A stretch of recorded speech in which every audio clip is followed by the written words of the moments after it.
good innings and get some big outs. So Ichiro strides to the plate. Play right field, number 51, Ichiro Suzuki.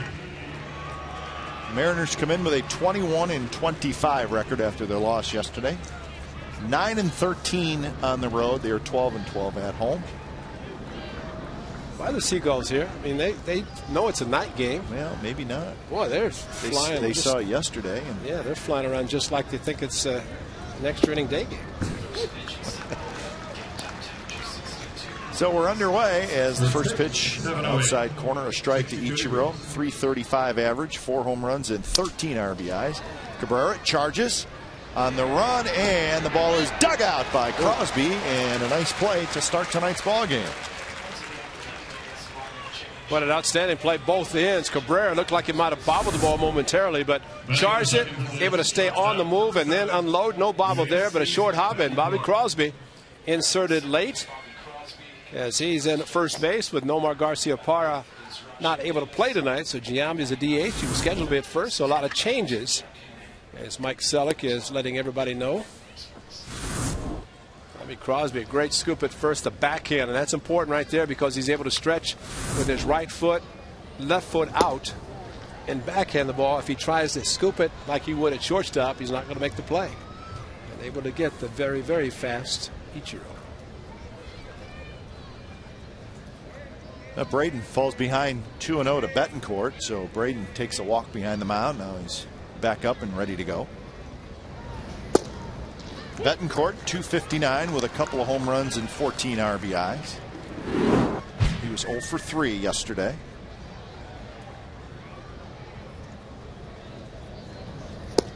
Good changeup, 2-2. Signature pitch for Dallas Braden. Outstanding changeup. Fastball's inside the cut, fastball inside the righties. With the changeup, he'll use very effectively against the right-handers, as he just did with Betancourt. Might see him come back with it 3-2 right now. Adrian Beltre in the on-deck circle.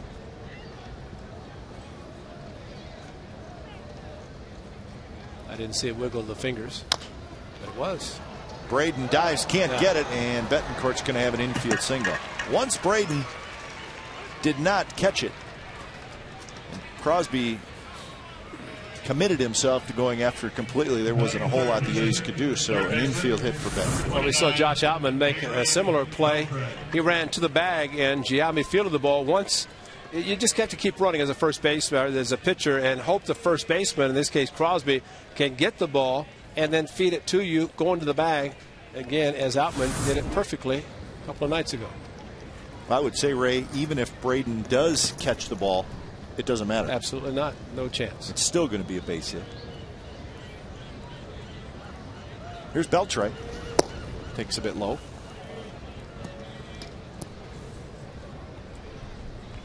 Right field still in the sun. That's Jack Cust out there. That will not last long. Ichiro will probably get it in the bottom of the first. After that, it'll probably head out, and that's bounced into right field, a base hit. Betancourt hits the bag at second. He's digging for third, and he will make it. So Adrian Beltre, there's a big hole over there, and looked like he was going that way. He found the hole. First and third, one out. Well, you're right. For a number 3 hitter and a power hitter, it looked like he just guided the ball. An outside pitch, and there's a huge hole, and that you could drive a couple of Mack trucks through that hole. And Jack Cust wisely got the ball back in, keep the double play in order. And here's Mike Sweeney. Sweeney, the DH. 1 for 4 with the double yesterday. This is what he has done against the A's this year. 11 for 21.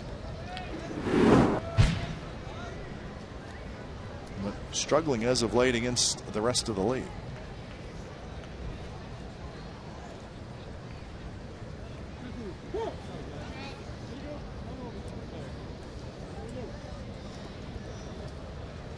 If you get Sweeney to hit it on the ground, you get a pretty good chance of turning a double play. He hits the ball hard and does not run real well.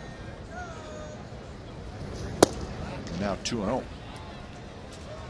8th meeting of the year between the A's and the Mariners. Seattle has won 5 of the first 7. Yesterday it was very good all-around performance by the Athletics to get the win.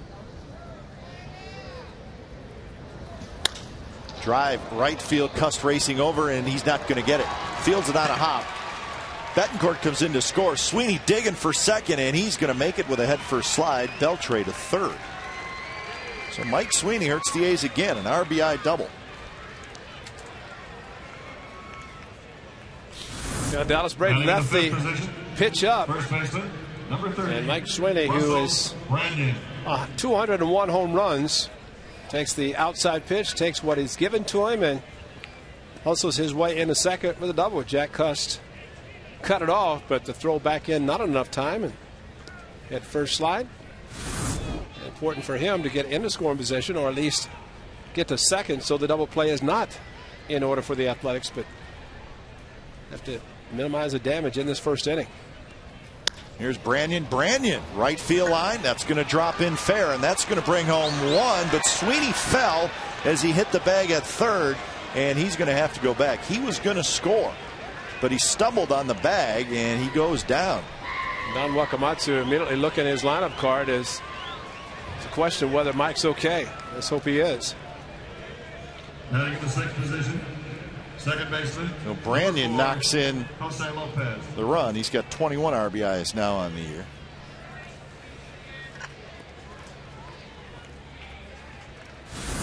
It looks like Sweeney's okay.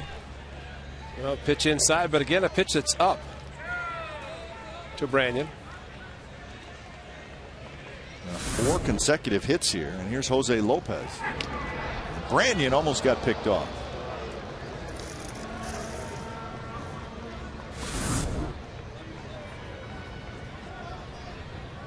Big guy went down hard at third.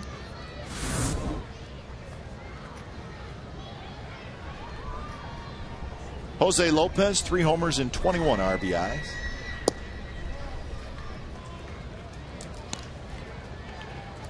He's got 6 RBIs in 7 games against the Athletics this year, including a walk-off base hit up in Seattle. But overall, a down year so far for Lopez, just .221. That's where he wants to pitch there, not up.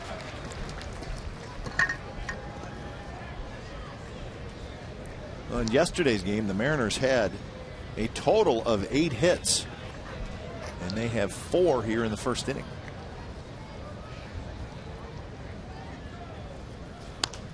That's popped up, and it's going to be fouled. Well, they also had some hits with runners in scoring position, which is what every club looks for.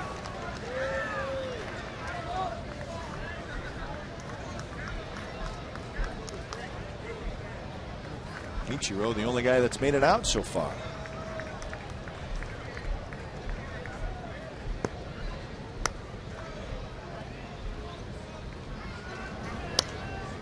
Lopez saw that changeup and he fouled it back.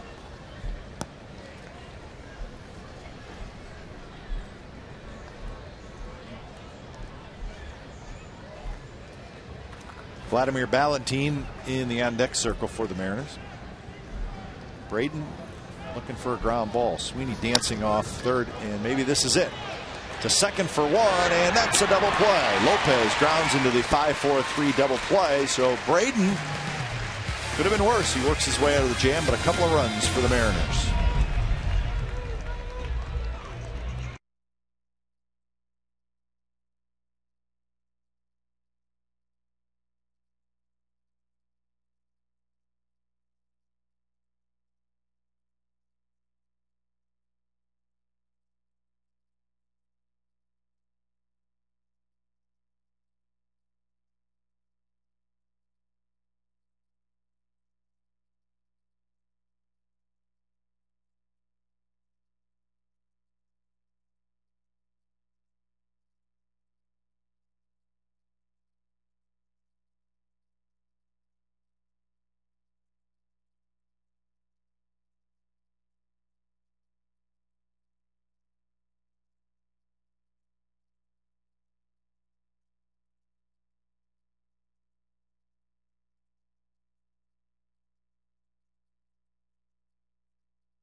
bat, bottom of the first. Here's their lineup brought to you by McDonald's.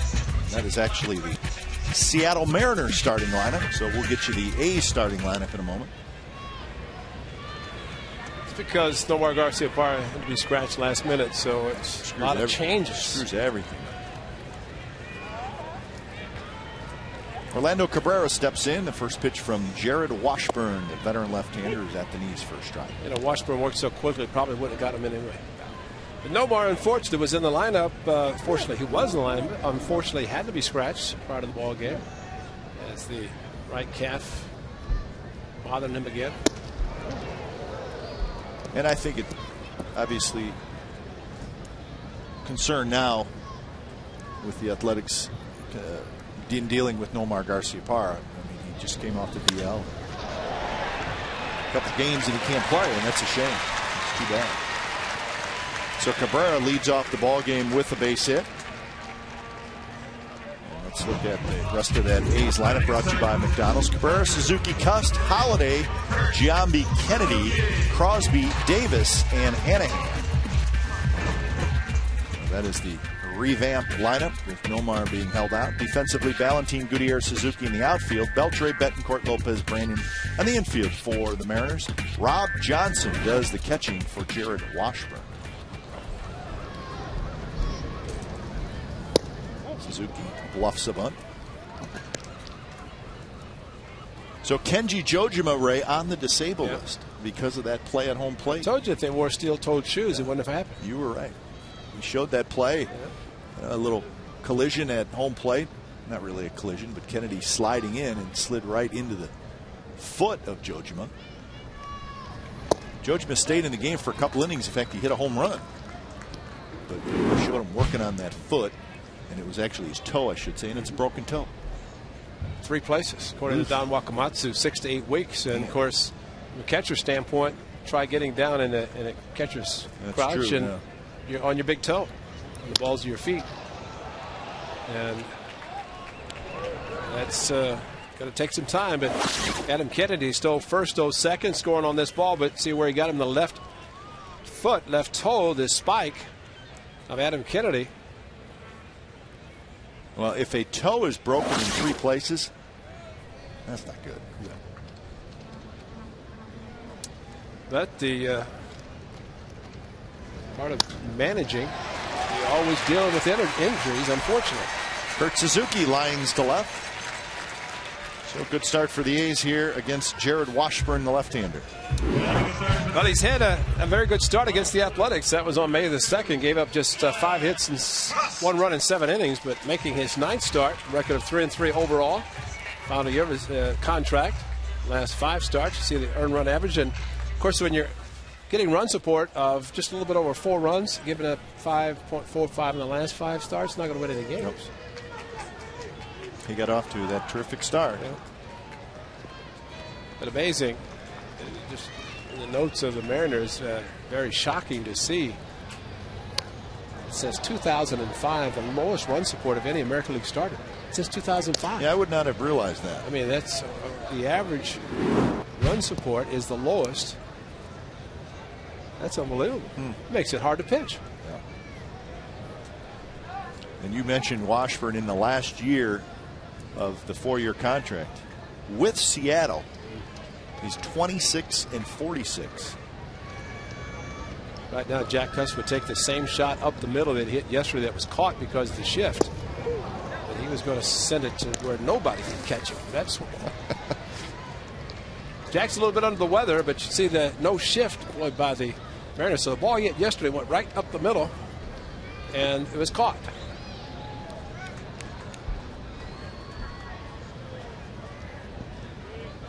Two games under 500 for his career.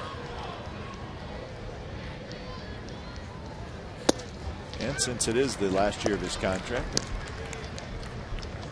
I would guess there'll be teams keeping a close eye on Jared Washburn. Come the trade deadline, maybe a veteran starter that could help a team out. We don't know if that's what the Mariners want to do, but it is a possibility. As we had mentioned before, last year the Twins were interested in Jared Washburn to take him last year and this year. But the Mariners decided to keep him. Might be different this year, especially if the Mariners don't feel they can re-sign him, want to extend his contract. But that's a couple of months away. 2-2 now to Cust. And there's Matt Holliday waiting in the on-deck circle. He's trailing 2-0. Mariners got 4 straight hits in the first inning to score their 2.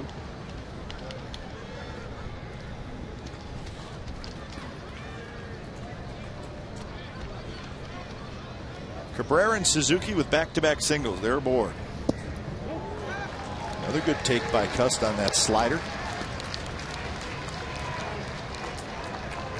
So from 0-2 to 3-2 for Cust. Well, they throw the slower slider plus a cut fastball, which he could use effectively against the left-hander. But Jack, a very good eye, and so far he's taken some pretty good sliders from the left-hander.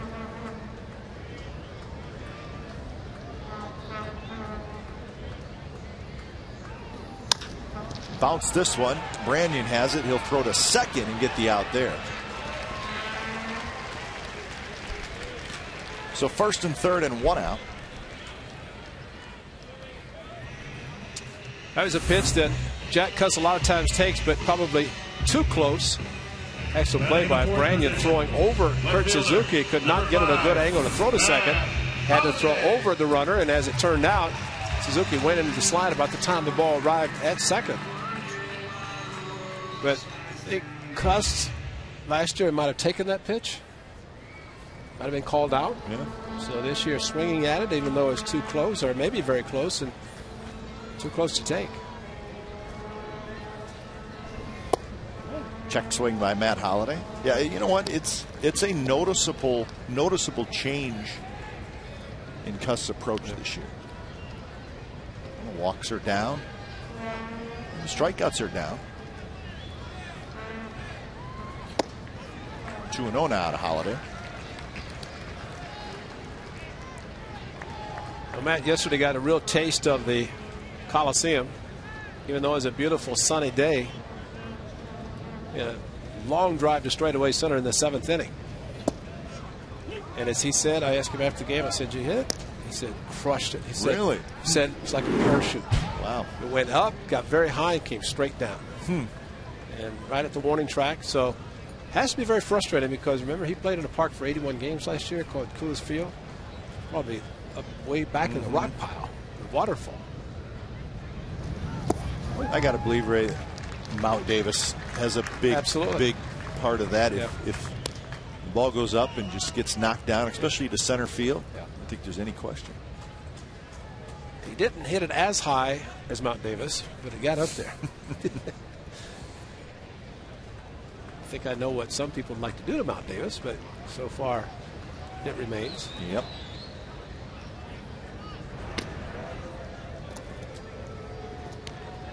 I do wonder what the Oakland Hills look like sitting I know.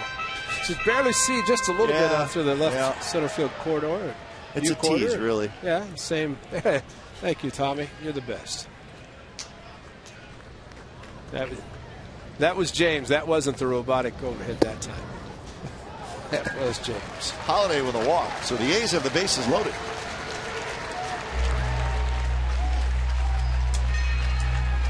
Dallas Braden gave up a couple in the first, but the A's a chance to get those runs right back as Giambi steps in.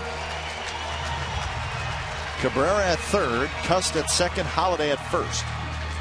By the way, you see what it's doing in Texas? It's raining. Although I do believe, I thought I saw that they do have a scheduled start time.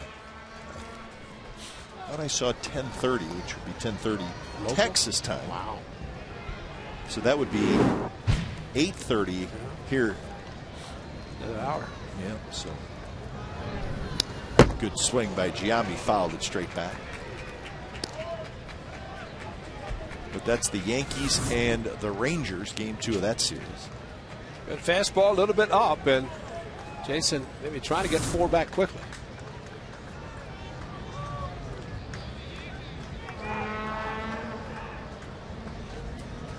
Look at that number, 14 grand slams in his career. 0-2. Jason going out of the strike zone a little bit there. He's got 5 home runs and 20 RBIs.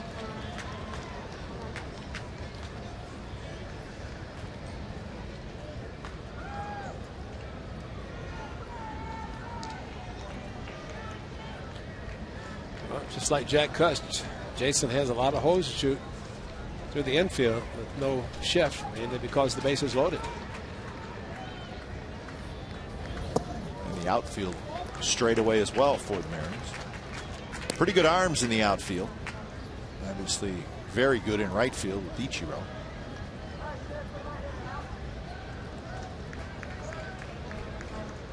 Adam Kennedy, the league's hottest hitter, is in the on-deck circle.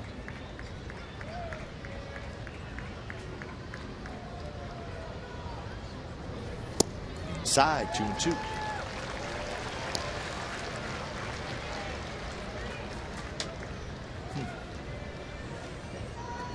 A lot of pitches, 22. Yeah. And that ratio of balls to strikes not very good. Almost like he's trying to tease the hitter to get him to swing at pitches out of the strike zone. Did. Yep. Took something off, and Giambi strikes out. 2 outs here in the first. Well, he went to the slider. Batting in the 6th position, second baseman. And Jason number 29. committed right there, and the ball just kept going away. Showed it was on the plate, but definitely low and out of the strike zone. Actually, Ray, my information was wrong. They have just started Did they? in Texas. The Yankees and the Rangers Oh. just underway. So 10:30 local there. Because it's or 9:30. 9:30. Yeah. Who gave you the wrong information? I'm not going to say. Why's everybody turning around, B.I.? Yeah. I'm not saying you gave them wrong information. I just said everybody just wanted to look at it. No, BI did not give me the bad information. I retrieved it on my own.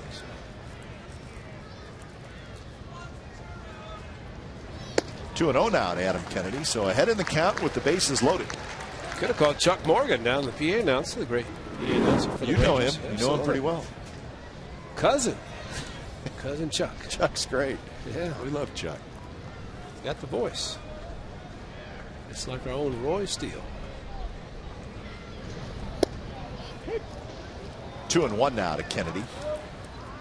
Well, when you're going well, as Kennedy has been, and we hope he continues, could take a 2-0 pitch that maybe just not in the area that he was looking for. A little bit away, but also up.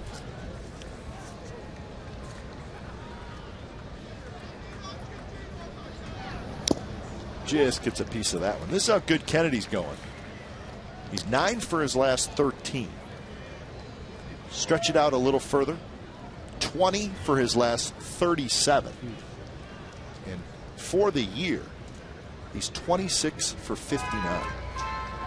27 for 50 sounds real good right now. Man.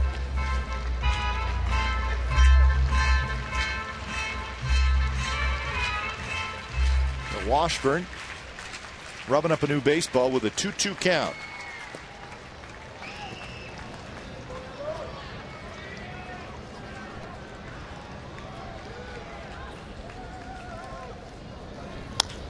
Curveball rolled to first. A nice big hop for Branyan, and Jared Washburn works his way out of the jam. He's had the bases loaded and 1 out and do not score. Second inning coming up. Mariners 2, A's nothing.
Is brought to you by Canon and the all-new Rebel T1, now shooting in full HD video, inspired by Canon.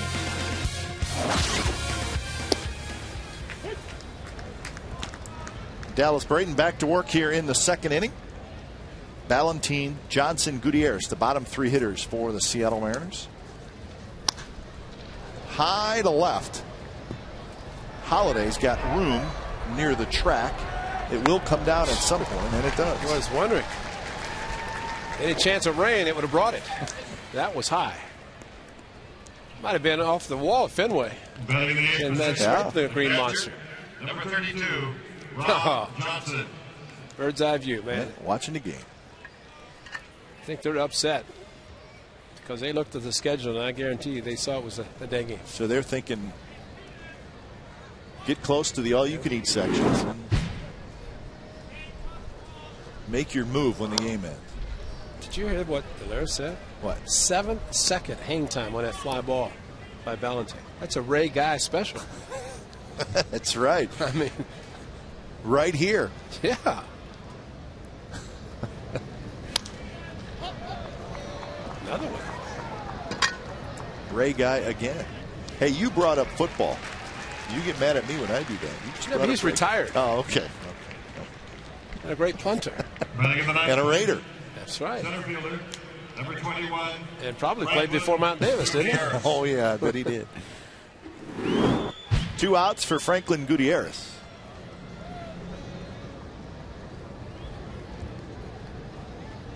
Dallas Braden got a break in the first inning. Yep. And we hope Mike Sweeney is okay, but when he fell going around third, that was going to be another run. So could have very easily been 3-0. Russell Brandon with 2 runs batted in. Instead, big double play ground ball got Braden out of the inning. But Mike's too good of a guy. We don't want him hurt for sure. No.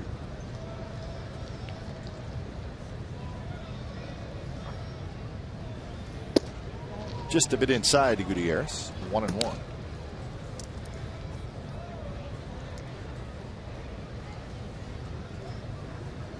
Gutierrez had a couple of hits yesterday, 2 for 4.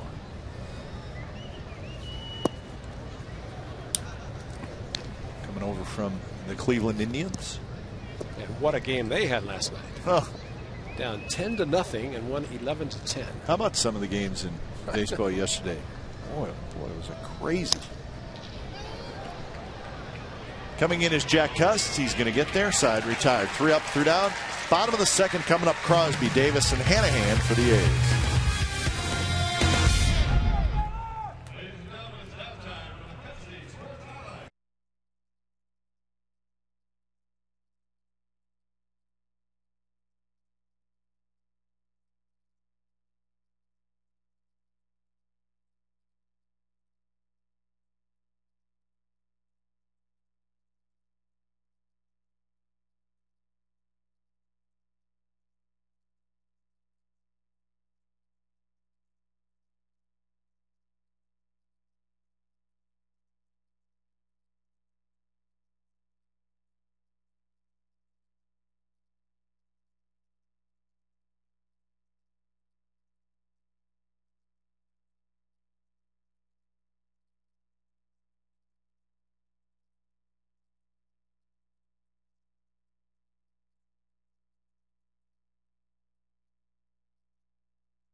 Two nothing. The Mariners with the lead. Bottom of the second. Jared Washburn back to work. Crosby, Davis, and Hanahan for the Athletics. Ray, you mentioned that game between the Indians and the Rays last night. I looked at the baseball page in the newspaper, and there was weird stuff going on all over baseball yesterday. Crosby, a line drive base hit.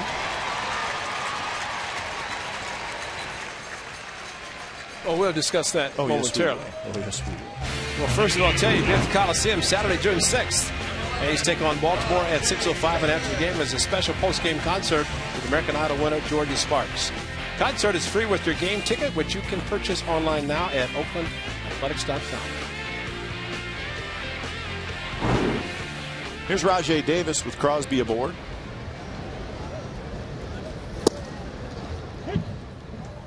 So the Rays have a 10-0 lead after 3.5 innings last night in Cleveland. David Price in the mound. When it's all said and done, 7 runs in the bottom of the ninth for the Indians.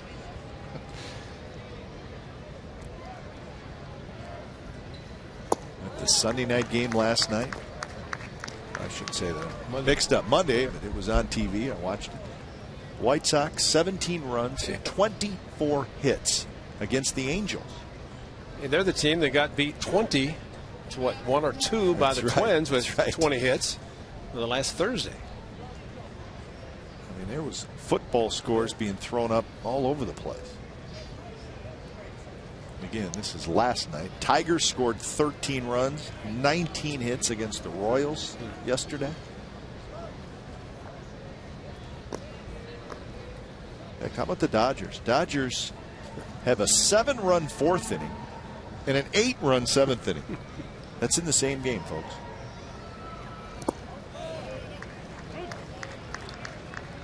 We talked about what the Padres did coming back from 7-1 in the 8th inning to win it, extend their winning streak to 10 games.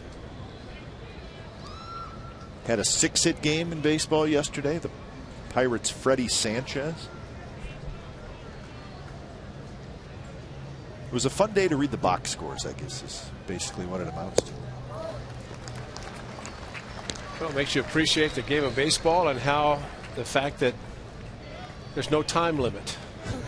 That's right. It means you can just score and not slow down play to minimize the scoring. You just have to get 27 outs. Sometimes they're very hard to get 27 outs.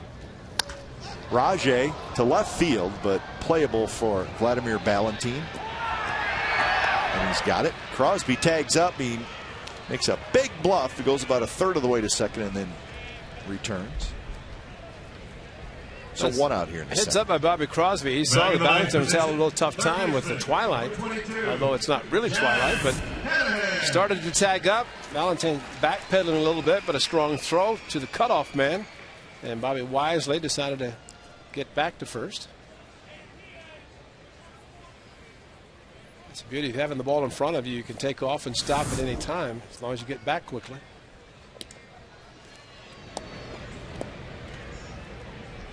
So with 1 out, Jack Hanahan steps in. Hanahan was a late addition to the lineup.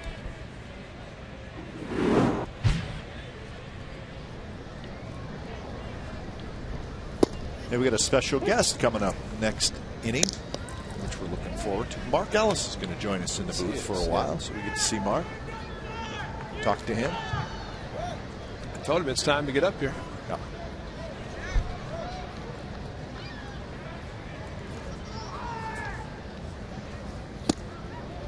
Yeah. We cannot ask him what his mood is. No. Or the mood of the team.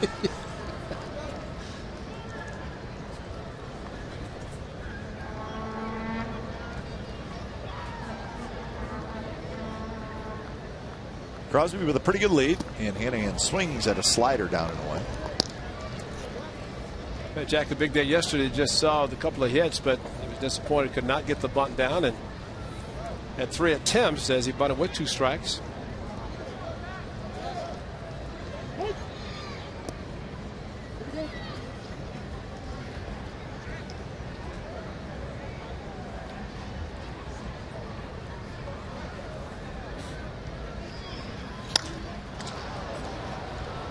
high down the left field line, but it's going to drift foul into the seats. Pretty good distance by Hanahan. Out of play.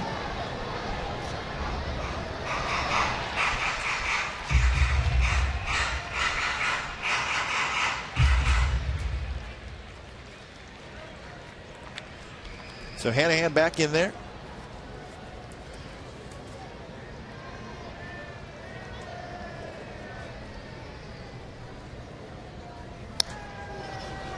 That was the pitch to hit. Yep. Hanging slider. Good swing, especially with 2 strikes, but fouled it straight back. That's what being patient and waiting a long time. Watch Jack wait and then react, but just the ball sliding a little bit towards the end of his bat. Still a very good swing.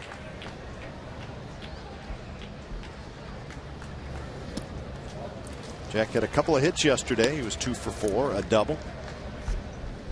And he's got 5 hits in his last 15 at bats, so starting to swing the bat a little bit better.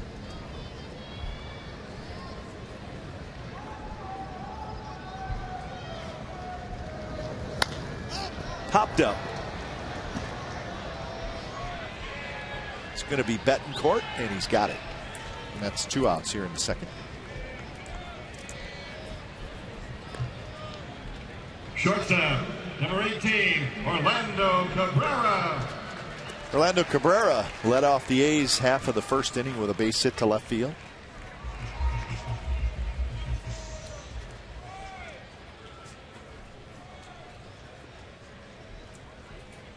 First time this year, Orlando Cabrera not in the lineup yesterday.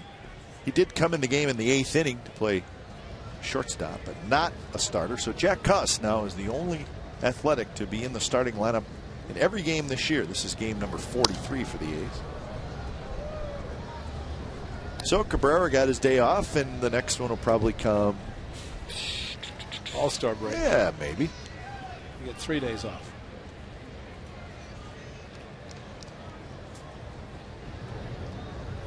A lot of pitches for Jared Washburn. 45. Let's make it 46 with that one. Gutierrez toward right center. He's got it side retired. On to the third at the Coliseum. The Mariners 2 and the A's nothing.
You tune into our sister station, Comcast Sportsnet Bay Area, as Greg Papa hosts Chronicle Live. The great sports debates aren't settled until they're settled on Chronicle Live. 5 and 11 on Comcast Sportsnet Bay Area. Tonight's guests, Willie McCovey, Rick Jamieson, and Doug Wilson. So that's Chronicle Live on our sister station, Comcast Sportsnet Bay Area. Third inning, and it's the top of the order, and we have a second baseman, Mark Ellis, in the booth. Ellie, great to see you. Thanks, guys. Thanks for coming up. Yeah, no problem. As Ichiro bounces to Adam Kennedy, so I'm going to get right to it. How you feeling? It's the question we got to ask you. I feel good. Today, I hate that. How you feeling? No, that's the worst part about being hurt. But no, I got to take some ground balls today and swung the bat on the field, so everything's going well. Good. How far ahead of the schedule are you? Quite a bit, probably a couple of weeks, but I'll be able to go down to the minor leagues, get some at-bats. I mean, you missed 2 months of playing baseball, and you need to get some at-bats to get back. Well, you always hear major leaguers say, you feel so disconnected from the team when you're on the disabled list. What kind of feeling is that? It's a bad feeling, that's one of the bad things about it. But I was able to go on the road trip, on the last trip with the team, but you don't go outside, you don't stretch with the guys, and you don't take batting practice with the guys. But I was able to travel and be around them at least a little bit. But that's kind of when you bond the most, is during those moments, when you're out there stretching. About a month ago, when you left the batter's box and the injury occurred, and you've done it probably thousands of times, where you take off and guess what? You get to watch it. Oh, great. Number 29. Yeah, right there. Beltran. Right away. Yeah, right away. It felt like the knob of the bat came and hit me in the back of the calf, and I knew it was pretty bad right when I did it. I never really had a calf problem before, but when you pull a muscle, you can feel it, and I knew that'd probably be a extensive stay on the disabled list. What do you think about knowing the problems that Nomar Garciaparra is having? And I'm sure different, because that's been kind of a career thing for him, but how different, if there is a difference in the two? There's a big difference. I think his is more of a family problem. Right. His dad has it, I know, and he has a couple sisters who have it also. But I know that something with a calf, it's one of those things, it's always weight bearing. So, it's one of those things that takes a long time to go away, and hamstrings are the same way. But it's just one of the things you have to get all the way healed before you come back. And, I feel great right now, and I feel like I could be on the field right now. But at the same time, they say that you have to make sure that it's all the way healed before you get back. So even though I feel good, it might not be all the way 100%. Well, we were talking about Nomar, of course, yourself with the calf injury, that in playing this game, that it's so important to have the strong legs running as much as you do. Adrian Beltre is going to have a double as the ball bounces up over the wall. So Beltre is 2 for 2, 2-out double. Just heard from Mike Selleck that Mike Sweeney out with back spasm, sliding into second. We saw him slip going around third, so Ken Griffey Jr. has got a hit for him. Ken Griffey Jr. Mark, what you said you're jogging, running, but to what, I guess, percentage, and how gradual is it going to be for you? I mean, you have the time, obviously, on the 60-day disabled list, but what's the progression at the point of where you can say, okay, I'm ready to go and go all out? I would say I was probably yesterday I was running about 70-75%. Right. Tomorrow is a big day for me. I think I'm going to ramp it up a little bit and sprint a little bit more. So tomorrow's a good test for me. Hopefully get to about 85 or 90%. Is there anything mental that you have to get over, because you are running and it's your calf? I mean, when you just start out, are you thinking, be careful, I don't want this to happen again, or re-aggravate it? Yeah, definitely, because the last thing I want to do is have it pop again, you know. So that was the hardest thing to get over when I first started running, and the hardest thing for me when I started was to do what I did, how I hurt it, how I injured it, stepping off that toe like I was coming out of the box, that was the biggest thing for me to get over. I think I've gotten over that pretty well so far, but that was definitely a mental block, just like when I hurt my shoulder throwing, go ahead and letting that ball go for the first time. That was just one of those things you have to get over with injuries.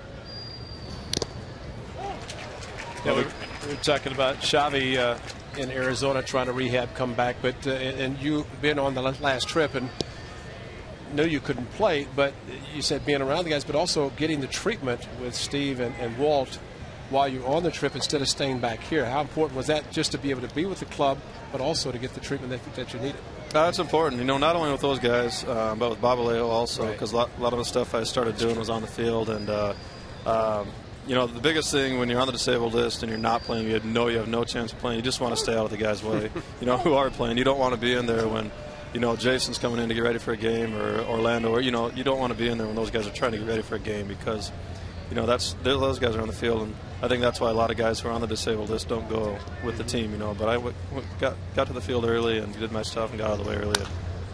the trainers are real good about that. But I thought you'd come up with a T-shirt that said, "I'm okay. I'm getting well fast. I hope to be back very soon." And that way, you just somebody asks a question, you just show me a T-shirt. T-shirt. I know it. But people care. You know, they ask questions all the time. But it's a pain, right? A little bit, yeah. That's definitely not. You know, you just repeat the same thing over and over again. Guys like me, they ask that question. That's your get it out of the way. At least I got it out of the way, right? Yeah, exactly. Well, it's like going to spring training. How's the winter? How's the family? Yeah, it's the same question. Just I've known guys that actually made up T-shirts. You know, they just said, "Read it on the front. I'll turn around and you finish it on the back." Yeah, you can't wait for like day 3 of spring training, so nobody asks anymore. Broken bat slowly hit. Kennedy charges. Underhand flip, side retired. We'll continue our conversation with A's second baseman Mark Ellis when we come back. A's come to bat in the bottom of the third, down 2-0. Time for the Aqua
Kanomi? No. What's that? Kanomi?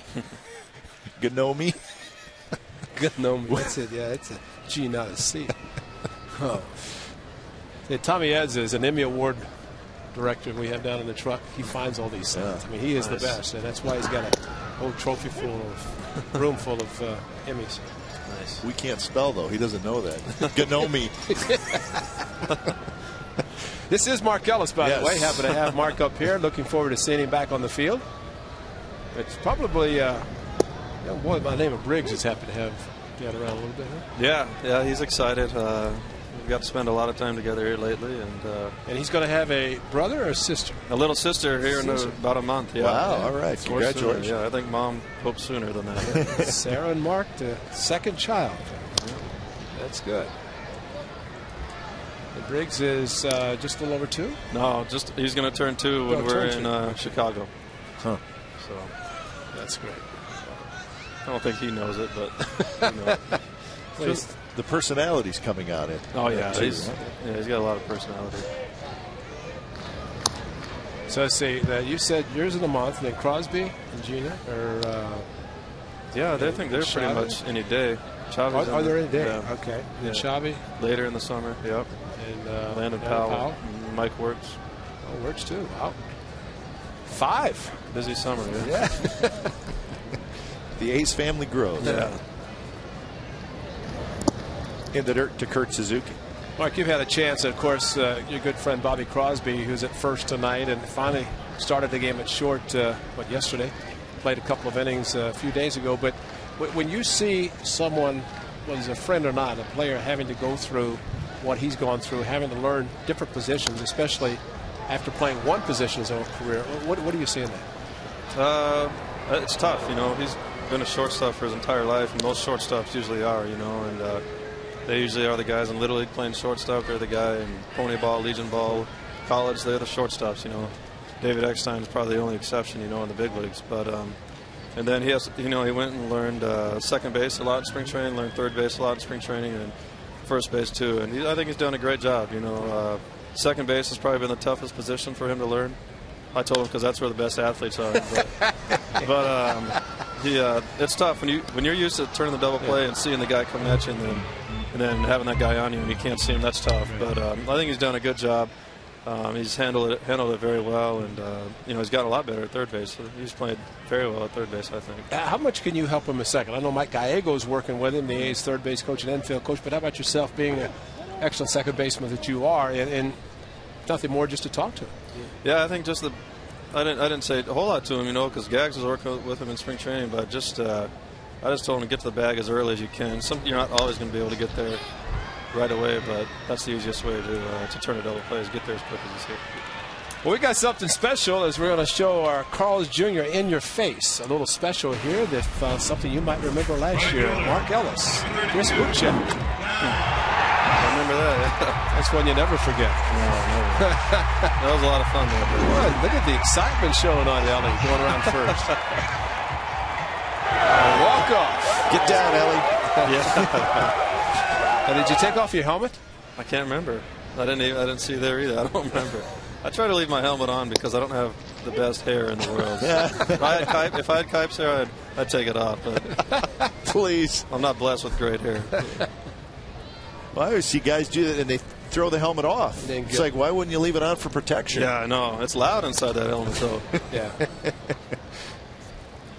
Or you just go back about 30, 40 years ago and shake somebody's hand after they hit a walk-off and don't even call it a walk-off. That's Dennis Eckersley came up with it, and it wasn't so much of a hitter. It's the pitcher walking off. Yeah, you know, that's really what it's all about, the pitcher walking off the mound, and celebration begins. 0-2 to Jack Cust. Cust is going to get it through the shift as Beltre was playing the shortstop spot, and he had a long way to go, couldn't get it. So Jack Cust, who tells us all the time how the shift just takes hit after hit after hit away from him. Here, it may have helped him a little bit. Oh, yeah, without a doubt. That was a nice job right there, 2 strikes. Yeah, he and Giambi actually going against the shift, hitting the ball on the left side of the infield a couple of times. Actually, in Seattle, Jason got a base hit. Cust always seems spotted. Yesterday, he had a ball up the middle of the line drive that was caught. It looked like Linus carrying his blanket back to the dugout. Just tracking along. Oh, no. Yeah. Holiday flips his bat as he just gets under it. It'll be a tough play as Ballantine and Betancourt come together. Betancourt makes the catch for the second out. I think Matt's learning about the Coliseum and the effects of fly balls not traveling. Yeah, I think so, but I mean, he's still a huge threat in the lineup, you know. And from June 1st on, this place isn't too bad, you know. It still doesn't carry that great at night, but you take the first 2 months out of the season here, and from June 1st on, it's not a bad place to hit. Well, it's just game 43, so a lot of baseball left. Unfortunately, that's the case for you as you'll come back. What part of June? June 28th. 28th. Yeah. Not soon enough. So.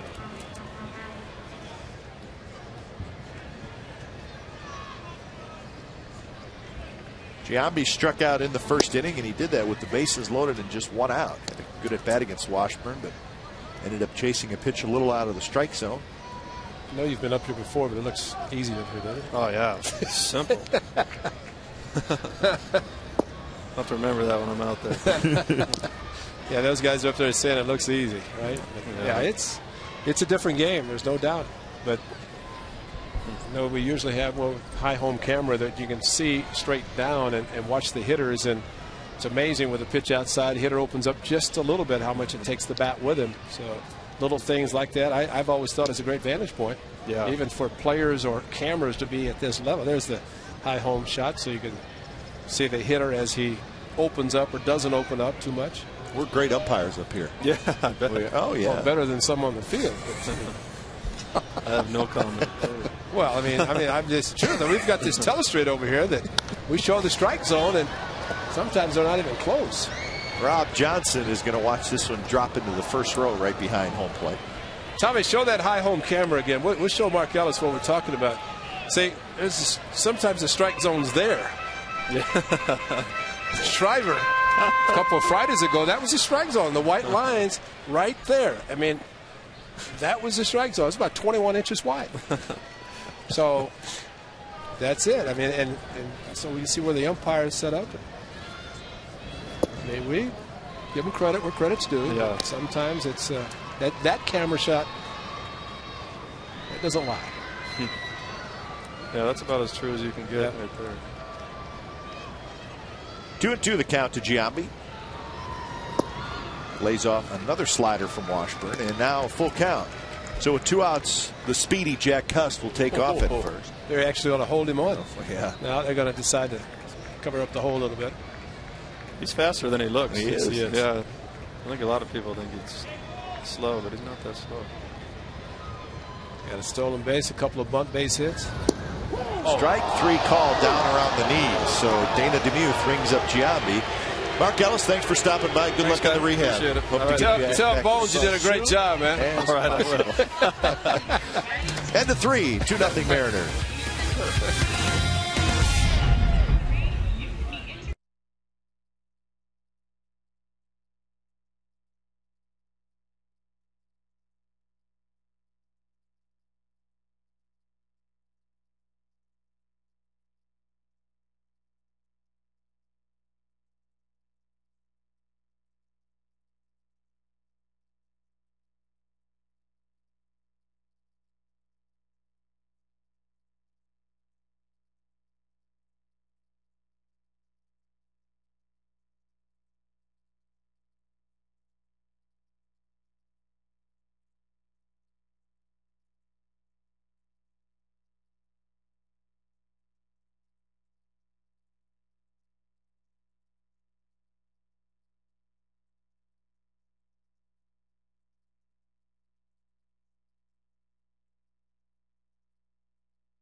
Beautiful night for baseball at the Coliseum. Great talking to Mark Ellis, one of our favorites. We've said it many times, but good player, but a better guy. He's just an all-around great guy. Rather happy also that he signed the extension after last year. He's a free agent, so A's tells you what Billy Beane, the A's general manager of the organization, thought about Mark, that even having the surgery, still signed him to the 2-year contract. Quality person. Yeah. Ran in shallow left where Holiday drifts in. And that's 1 out here in the 4th inning. A's Baseball on Comcast Sportsnet California is brought to you by the U.S. Postal Service. Priority mail flat rate boxes only from the Postal Service. A simpler way to ship.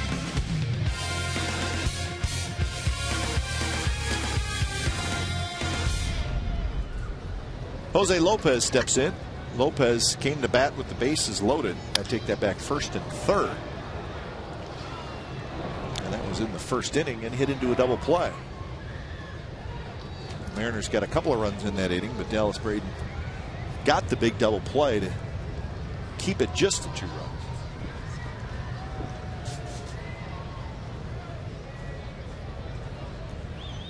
Since that 1st inning, Braden has just given up 1 hit.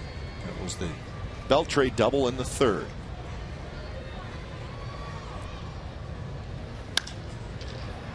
Drive to right, Cust over into a slide. He makes the catch. 2 outs. He can do it all. Ball slicing away from Jack Cust as he goes to his left. That slide was just to stop his momentum. You could have caught that about chest high, but had to find a way to stop. It's like working on your pop-up slide, second base. Look at him pop right up. That's perfect. He's got his base stealing technique down as well as his outfield play, all in one simple play. Breaking pitch drops into Vladimir Valentin.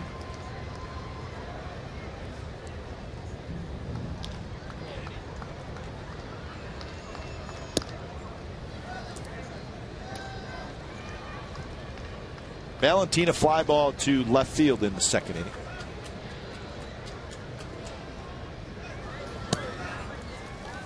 White Sox and the Angels are underway in Anaheim. No score in the fourth inning. That's Colon and Saunders. Joe Saunders looking for his 7th win of the year. Bartolo Colon is 2-4 for the White Sox. And mentioned the pounding the White Sox put on the Angels last night. Angels 3 games behind the Rangers in the AL West.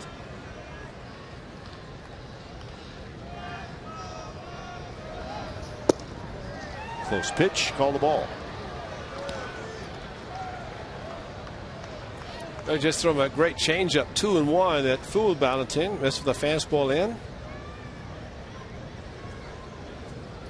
Did it again. Cue shot. The only problem, you don't want to get to the point of you're predictable as far as when you're behind on the count throwing a changeup. Although Dallas Braden, you talked to him, he said regardless of the count, regardless of how many or who the hitter is, you can throw the changeup anytime. It's a lot of confidence he has in the pitch. Did it again. There it was. Back to that perfect. That was a good one. First strikeout for Dallas Braden, and it's Vladimir Valentin in the 4th. Bottom of the 4th coming up. Mariners 2, A's nothing. It's time for the new Oakland A's Duck Racing.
Two nothing Mariners, bottom of the 4th.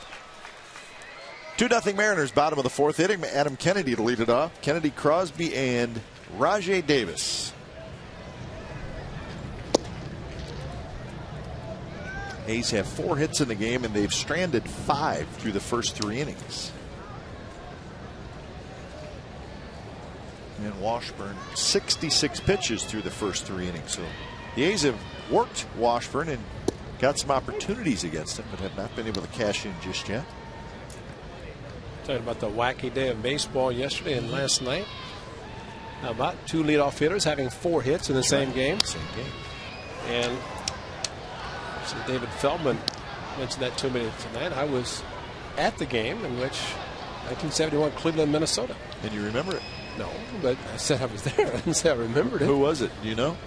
said Greg Nettles and Rod Carew. Wow. I did not know Greg was leading off, but David Feldman, he's got the information. He would find it somewhere. But 71, I was in Cleveland. And, said I got a double and drove in a run, but I popped up with a chance to win the game in the ninth. Oh, thanks, appreciate that. Yeah, he could have stopped with the double. Kennedy lines out. Let's look at our leaderboard, brought to you by Firestone. Coming into tonight, now we said Adam Kennedy, we think the hottest hitter in baseball. Well, he and Joe Mauer. Mauer having an unbelievable month of May, but so is Adam Kennedy. 441 average, that's coming into tonight. May 9th was the first game that Kennedy played for the Athletics, and he has not stopped hitting since then. The only difference, nothing against what Adam Kennedy has done, he was healthy. Joe Mauer missed all of spring training. Yeah, and I don't know how much Mauer played in April. I know he came back late Very April, little. I believe. Very little. But still remarkable for, of course, he's won a couple of batting titles too, but for Adam Kennedy to be getting at bats, that was a great at bat. That is a good one. Kennedy getting the at bats at AAA, the Tampa Bay club, and basically, as he said, it was a gift. And the A's are realizing the gift the Rays gave the A's. Oh, I saw today where Jason Bartlett went on the disabled list for the Rays. Yes. Double play combination on the DL. How about that? Niwamura, the second baseman, is out for the season. Rajai Davis bounces one over the mound. Betancourt's going to take it himself, and that's a double play. Side retired. Fifth inning coming up. Seattle 2, the Athletics, nothing.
Number 32, Rob Johnson.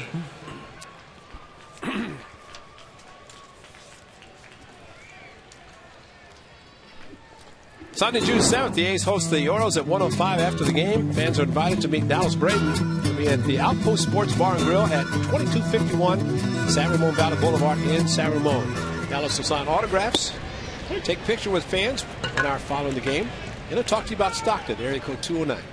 That's Sunday, June 7th after the game. Meet Dallas Braden at the Outpost Sports Bar and Grill in San Ramon. Again, 2251 San Ramon Valley Boulevard in San Ramon. We'll be able to tell you more about that as it approaches. Yeah. But it'll be a fun day to meet Dallas Braden, as he has shown when we've had him on the air here. He's got a great personality. He does. Very entertaining. It's funny.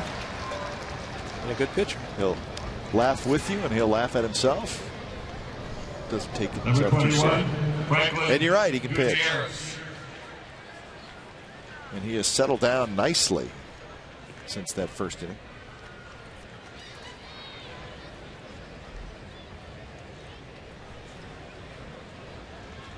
12 of the last 13 he has retired.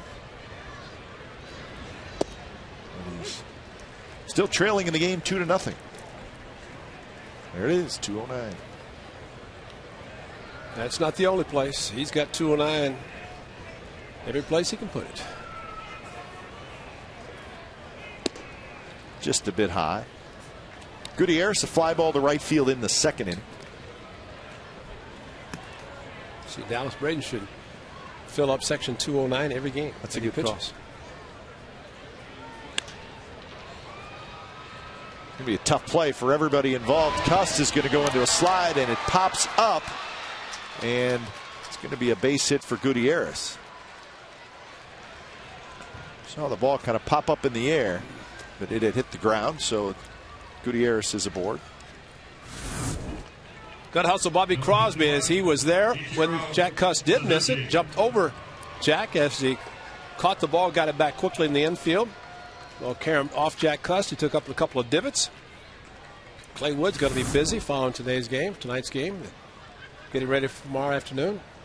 Repair the divot. Knowing Clay, that'll be his first stop. Yeah, he may do it in between the innings.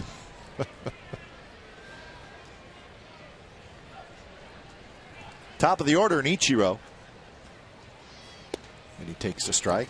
Ichiro's got a hitting streak going, 19 games. Nothing tonight. A ground ball to short and a ground ball to second.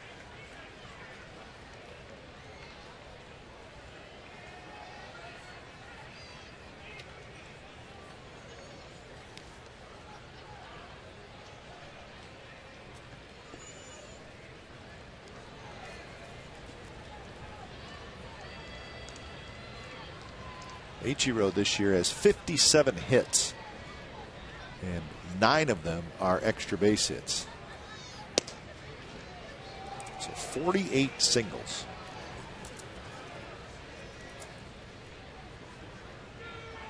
A lot of times he can turn singles into doubles with his stolen base ability. He's not stealing quite as much this year. No. He's got just 7 in 10 attempts. Cabrera playing shallow, and they'll get the out at second, but not at first. So Gutierrez is out. See, now to me, Ray, I don't know if you agree with me or not. 2 outs, Betancourt, a singles hitter. This is where he has to try to steal a base. Now, I know Braden's got a good move, and maybe he doesn't get a good read on. I still think he needs to try to steal. And I don't know that he will. Like I said, he really picks his spots to steal. But I just think his percentage is usually high because of that. This is when you should go.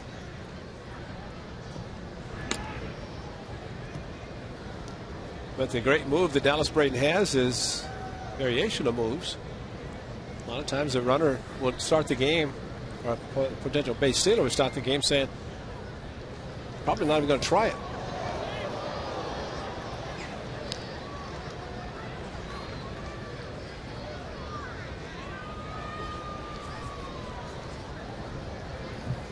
Ichiro, pretty good lead.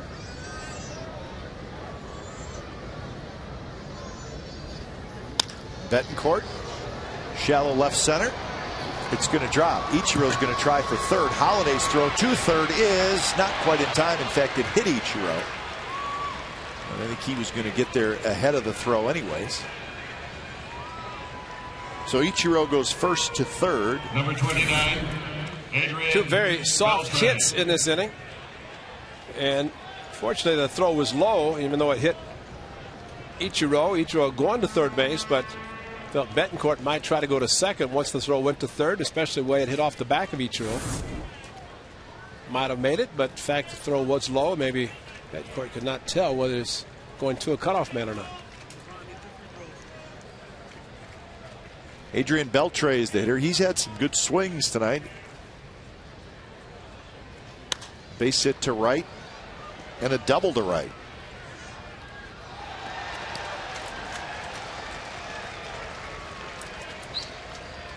Beltre's been in really a season-long slump. Could be starting to come out of it.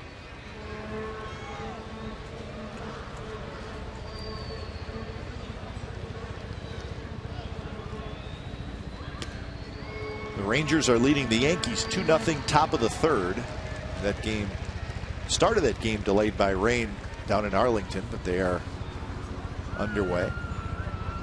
Jabba Chamberlain and Kevin Millwood, the pitching matchup there.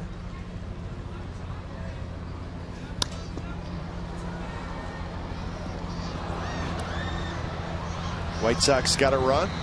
1-0 lead over the Angels in the 6th inning.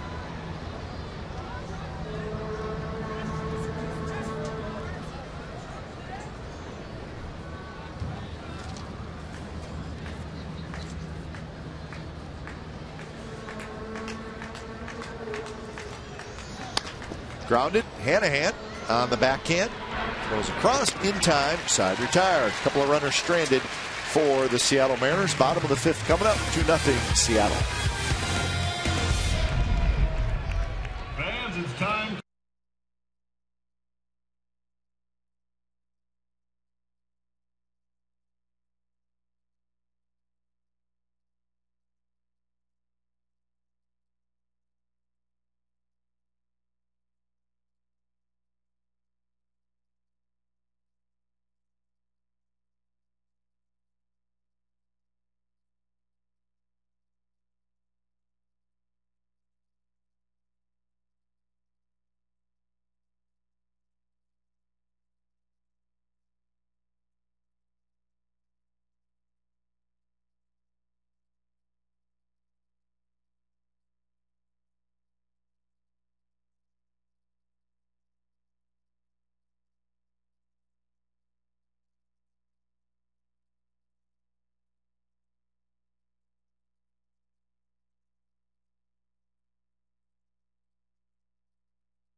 Bottom of the 5th, the Mariners 2 and the A's 0.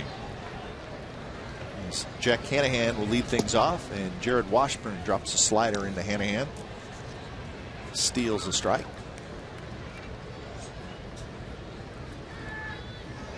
Hanahan popped out to short. That was back in the 2nd inning.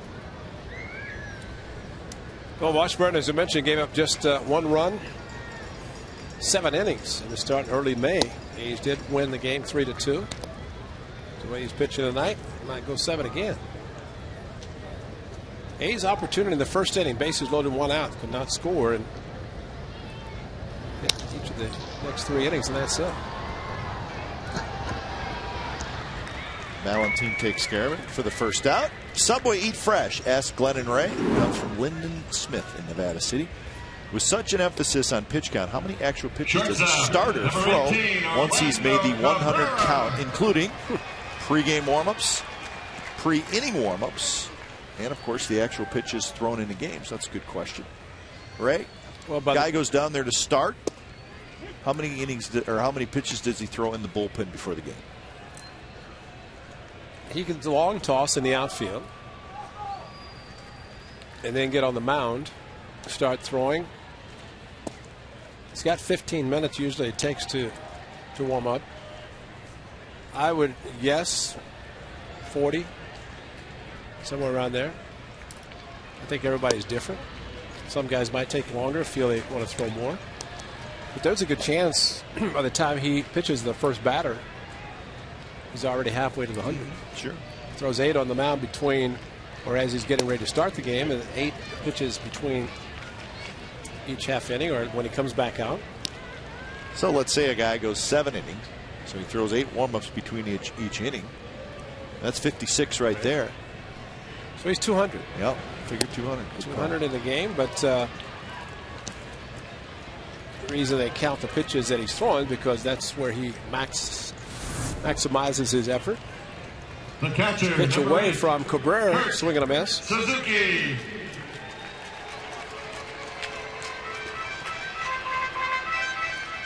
So that's the third strikeout for Washburn, and that'll bring up Kurt Suzuki. So the pitch count debate rages on. Huh? Nolan Ryan says, I got the best theory, and it seems to be working down in Texas. But then again, if you have young pitchers, there may be something to be said about not letting them run out there for 120, 125 pitches. Who knows? In the hole, Betancourt straightens up and throws a strike. Side retired. 3 up, 3 down inning for Jared Washburn. 6th inning coming up. Griffey Jr. is going to lead it off. Okay, A's fans.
Make sure you visit the A's page on csncalifornia.com to vote in tonight's poll. It was featured on A's Pregame Live. Which A's starter do you most look forward to pitching? Is it Braden? Is it Anderson? Is it Outman? Is it Cahill? Look for the answers in tonight's post-game show. For exclusive video, exclusive blogs, and much more, log on to csncalifornia.com. So go there and place your vote. Junior to center, but Rajay Davis back. Room, he's got it. That's the first one.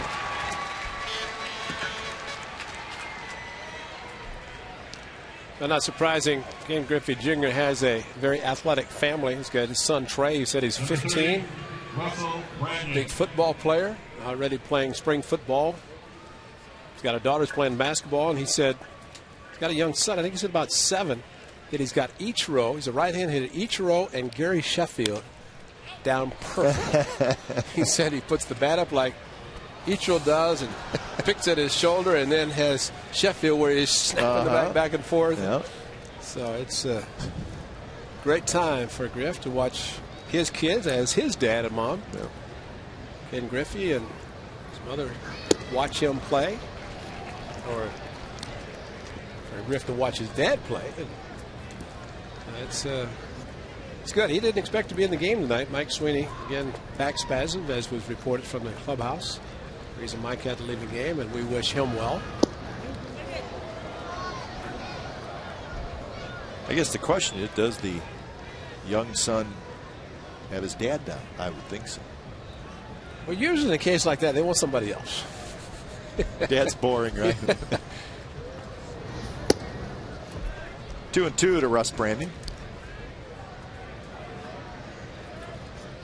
Jose Lopez in the on-deck circle. Still 2-0 Seattle. The Mariners scored 2 in the very first inning.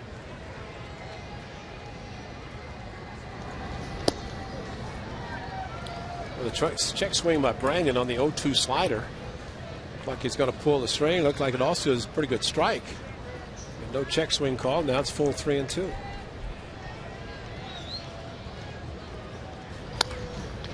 Curveball, and Branyan rolls over on it. Down the right field line and foul. The list you don't want to be on if you're a starting pitcher. Lowest run support in the major leagues. Braden, 4th lowest. If you're on that list, the chance of you having a winning record is slim. And looking at that list, I don't think any of those guys have a winning record. Well, you know, saw Dallas, Dan Herron. Yeah, and Dallas doesn't, and Barry Zito's what, 1-5. Yeah. I think Dan Herron was 3-4, wasn't he, when he pitched you the other day? 3-4, and the A's let him off the hook, and remains 3-4. And payoff pitch is high to Branyan, so Russ Branyan has been on base tight twice tonight with a single and a walk. Well, our question about pitch counts, and I think the at bat by Branyan following a 1-pitch at bat by Griffin. Flew out to center, gets 0-2 to Branyan. Threw him 6 more pitches, finally walked him. So Dallas Braden at 77, which is very good, pitching the 6th inning. But in a case like that, 0-2, and you're able to maybe make 2 more pitches, you save 3 or 4, and it adds up towards the end. I got a great story for you. You'll like this story about pitch counts, or what you do with your arm throwing. Is it throwing a lot? Is it good or bad for you? I have a friend, old college teammate, who was a very good pitcher, pitched in the big leagues for a short period of time. Holiday going back, still going back in front of the wall. He makes the catch. So Jose Lopez gives it a pretty good ride. That's the 2nd out.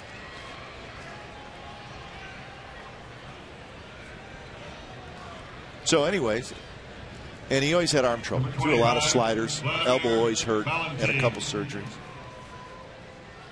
So now he's a pitching coach in the minor leagues. And I talk to him occasionally. He throws batting practice every day. I said, your arm must be killing you. He said, my arm never felt better. That's right. Throwing more. I said, are you serious? He said, I throw every day, and my arm doesn't bother me a bit. And I mean, it always ached. He couldn't straighten out his elbow. Yeah. You know, icing it all the time. Not surprised. Yeah. I thought that was pretty interesting.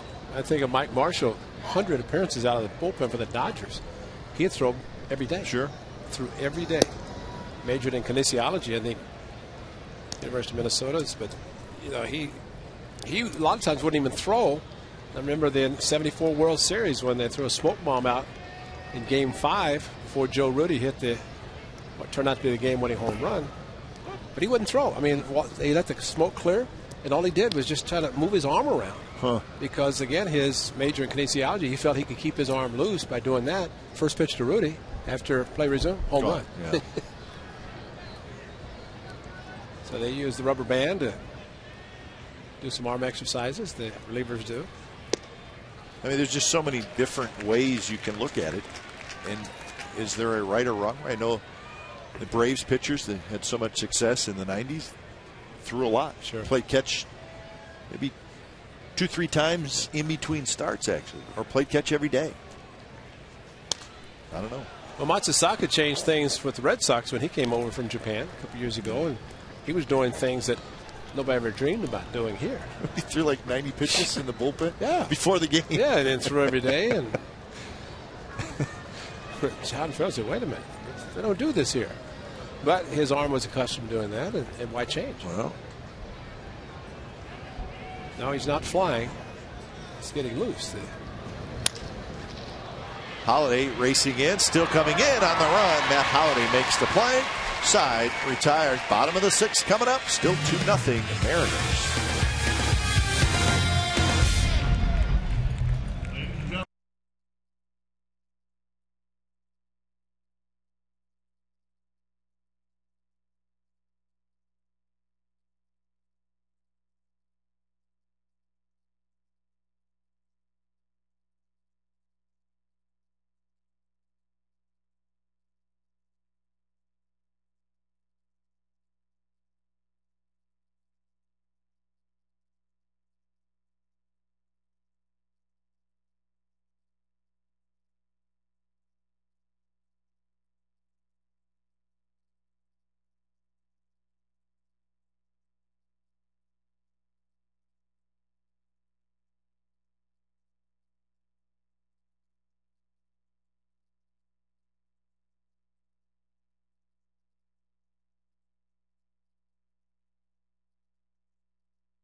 Sportsnet California is brought to you by Carl's Jr. You know what? The Portobello Mushroom $6 Burger is back at Carl's Jr.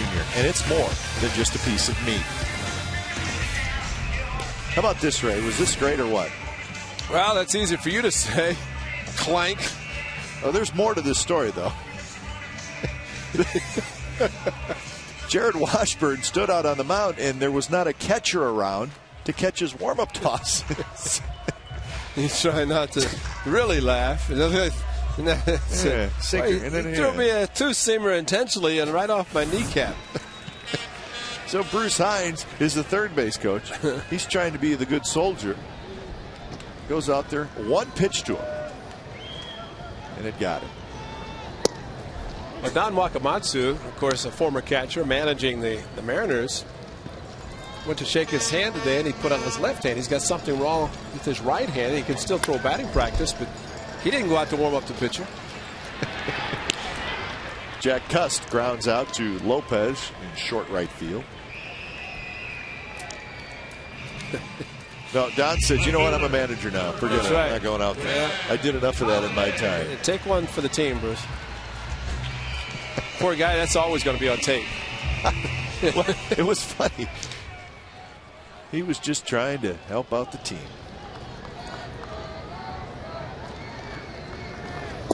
So if the Seattle Mariners have a kangaroo court, Bruce Hines is going to be in it. First pitch to Matt Holliday appeared to be a little bit low, but called a strike. So 1-1 the count. Same pitch that Jason Giambi was called out back in the third inning. He's second at bat. That 3-2. G thought, well, pretty good eye. I'll take the pitch. And Matt said, I better swing at it. He did. He swung at a low pitch and lines it to left for a hit. First hit for Holliday, sixth hit for the A's tonight. Sometimes the umpire will force you to swing the bat. This clearly, we think, was out of the strike zone, but Holliday brought the hands in, got the foot down, and hammered a single to left field.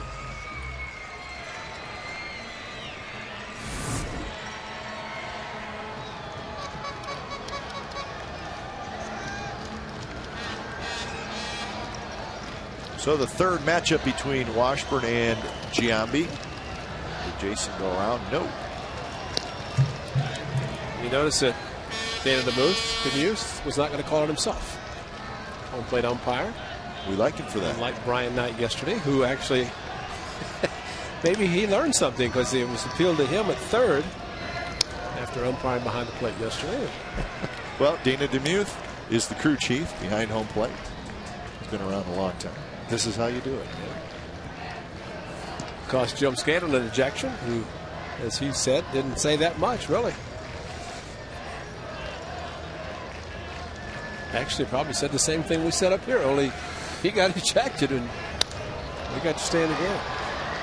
Ichiro toward the line, and he is in fair territory, I believe. Umpire usually points if it's in fair or foul territory, but either way, it's a catch. This was yesterday.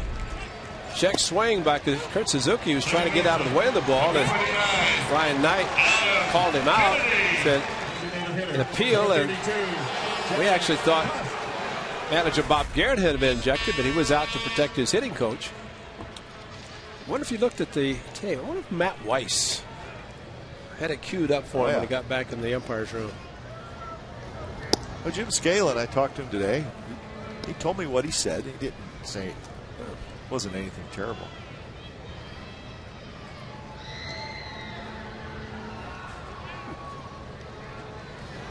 Had a little bit to do with kind of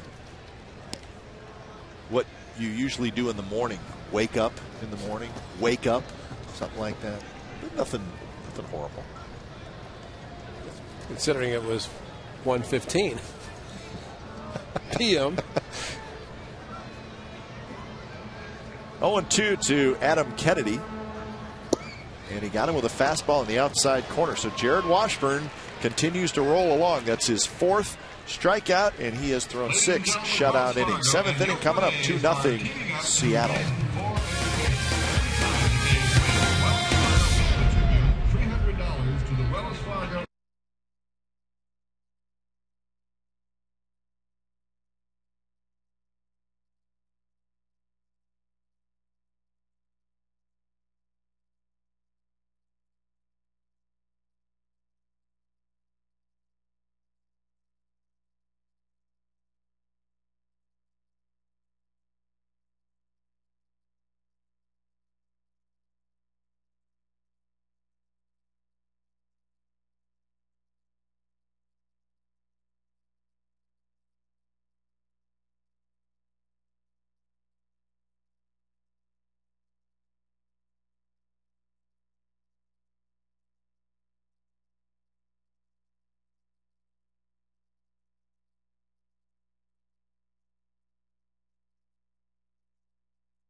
Tomorrow, no TV, and then on to Texas, a 4-game series, including a doubleheader on Friday.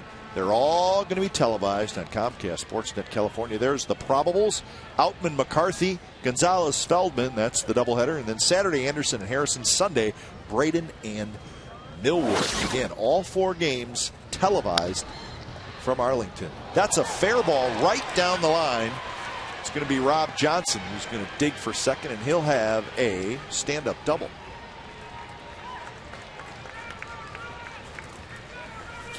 A leadoff double here in the 7th for Seattle.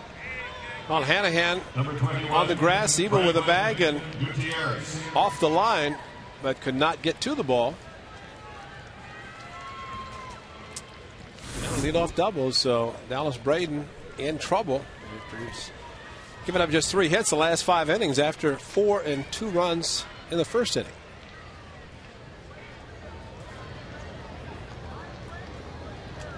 There's Franklin Gutierrez. Corner infielders in. They're thinking about a bunt, and Gutierrez pulls the bat back. It's called a strike. So, Ray, doubleheader on Friday. First game starts at 2 o'clock here in the Bay Area. That's 4 o'clock Texas time. But so make sure you join us at 2 o'clock Friday afternoon for the first game of the doubleheader. And then it's a old-fashioned doubleheader. Crosby picks it up, throws to first, and the sacrifice complete. Old-fashioned, meaning that game starts first one at 4 local time. Number 51. Play the game, wait about 20 to 30 minutes after that, and go get them. Let's go get them again. See a lot of day-night doubleheaders now, or not a lot, but when teams play a doubleheader because of a rain out, because big crowds, that type of thing. But Texas is going to do a regular doubleheader. Rangers and the Yankees will play one more game in their series tomorrow, and then Texas, like the A's, will have Thursday off going into that doubleheader on Friday. And because both have that day off, I guess the option could have been to play that Thursday makeup, but that would have meant a whole bunch of consecutive days played, and they allowed 20, and I think that would have affected the A's because that's their only off day for a while. Base hit left field by Ichiro. Rob Johnson comes in to score, so pretty good execution by Seattle. A double, sacrifice to third, and a base hit by Ichiro, and it's 3-0. Well, I had to be hoping for a ground ball off the bat of Ichiro. Ball was up, the slider, which is a perfect pitch for him to do that. Hit the ball to left field. Hitting streak continues for Ichiro with another single. 20 games now is where it's at. There's actually an active streak longer than 20, and it's by Jacoby Ellsbury of the Red Sox. He's at 21.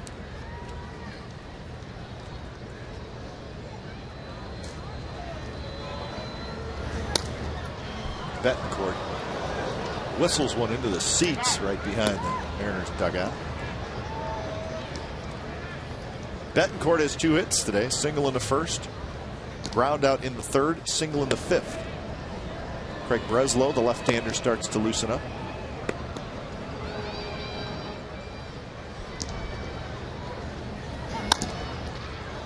White Sox have extended their lead over the Angels. It's now 3-0. Top of the 7th inning. Texas still leading 2-0 in the 4th over the Yankees.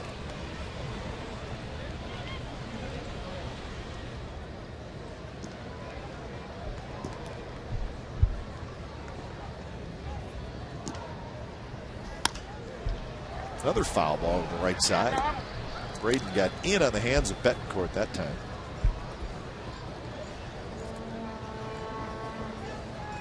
But after that 4-game series in Texas, the A's then go to Chicago for 4 games.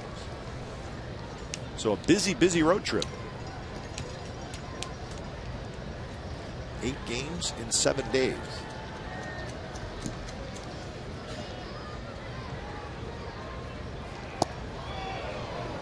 Betancourt takes a close pitch. Does not take a lot of pitches, but he took that one and just a bit outside.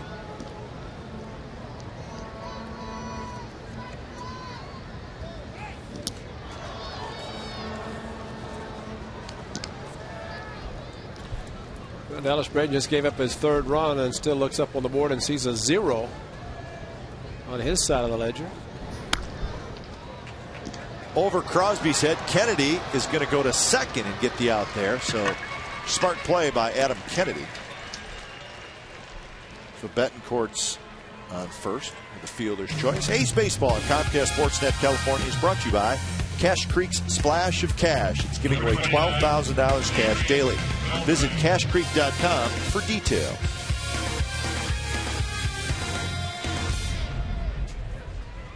So 2 outs here in the 7th inning. A run in for the Mariners.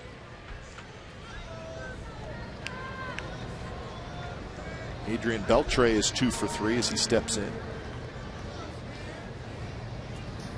There was a marquee pitching matchup in the American League tonight. It was Zach Greinke for the Royals and Edwin Jackson for the Tigers. We're very impressed with Edwin Jackson. And Greinke got the best of it. A complete game for Greinke. Royals won 6-1. So Zach Greinke is now 8-1 on the year. His ERA under 1. Braden works his way out of the jam, but the Mariners do tack on a run. 7th inning stretch from the Coliseum, 3-0 Seattle. Ladies and gentlemen.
Time now to bring you up to speed with the AT&T Rapid Rewind. Here it is.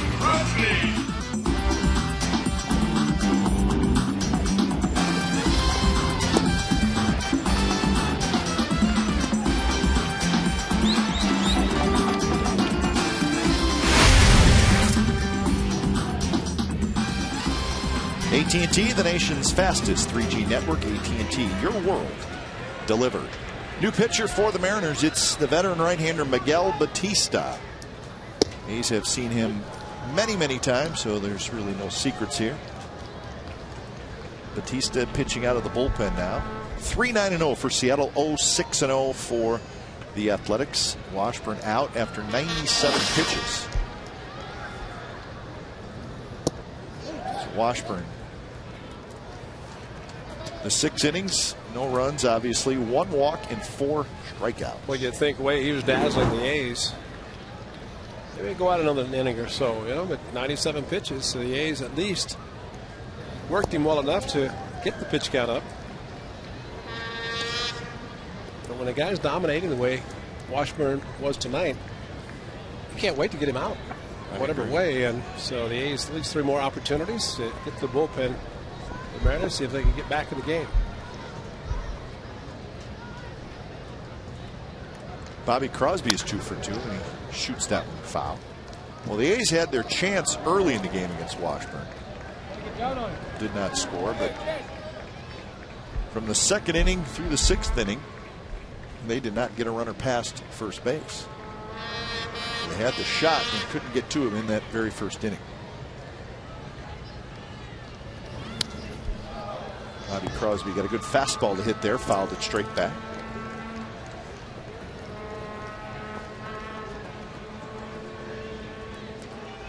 Crosby, Davis, and Hanahan.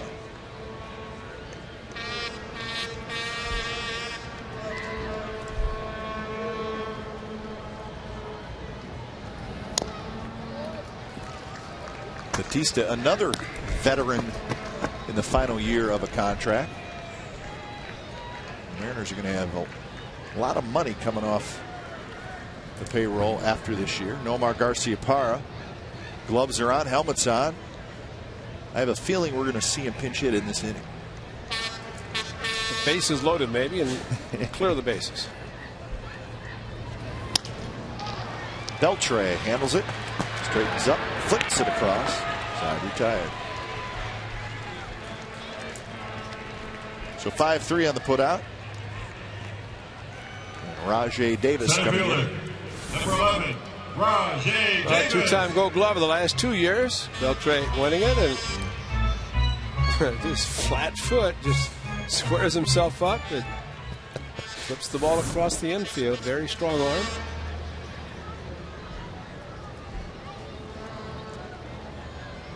The A's and the Mariners play 19 times a year, so we have seen a lot of Adrian Beltre.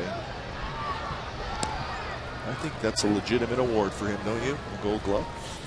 Since Eric Chavez has been injured, it's nice to get Chavez back and resume his dominance at third base as a Gold Glove, although I think Evan Longoria is going to have a say in that sometime soon, if not very soon. Brandon Inge is going to get a few votes. 0-2 to Rajay Davis.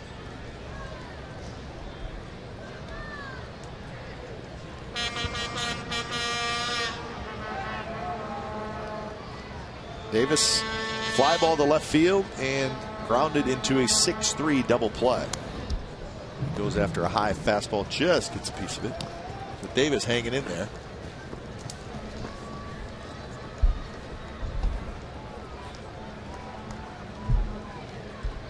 Tough year offensively for Rajay. He's just not been able to get it going.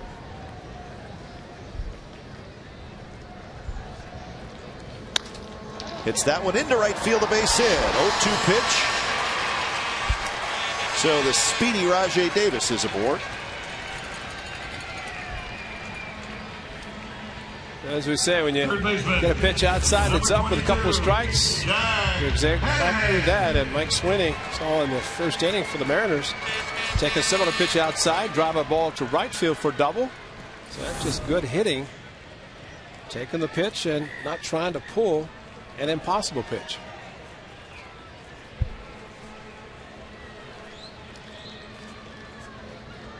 Jack Hanahan is 0 for 2.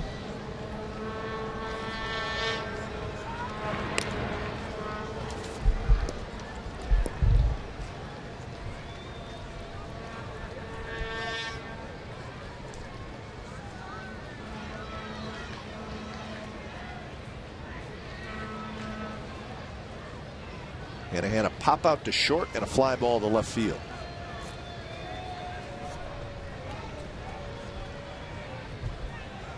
Seattle has 9 hits in the game. The A's have 7. Neither team has made an error. Strike called to Hanahan 1-1.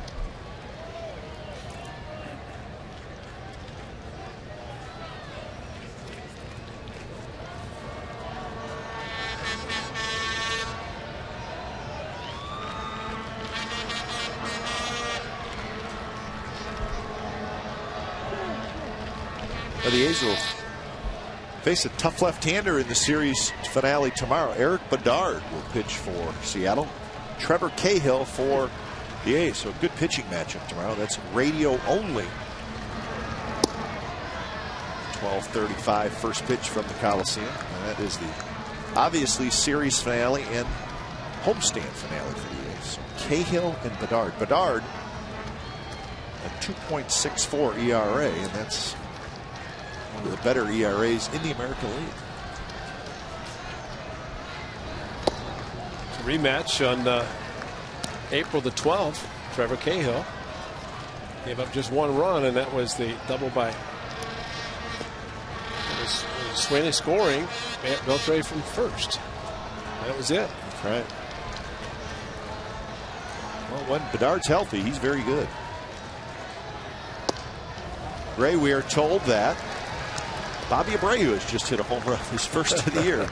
Abreu's having a pretty good year for the Angels. But you can't help but notice that it's well into May, and that's his first home run of the year. Well into May and almost the end of May. Yeah. It's the 1st of June. So Hanahan fights his way back and gets a walk. I'll tell you how Abreu, of course, big home runner with Philadelphia and also with the Yankees. Watching some of the game, Dodgers and Angels Sunday.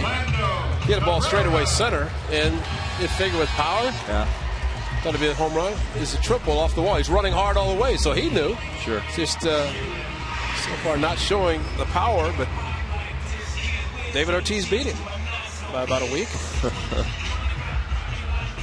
David Ortiz hit 6th in the Red Sox lineup tonight. Minnesota beat the Red Sox 5-2. A chance for the A's here in the bottom of the 7th. Davis at second, Hanahan at first, and the top of the order, Orlando Cabrera.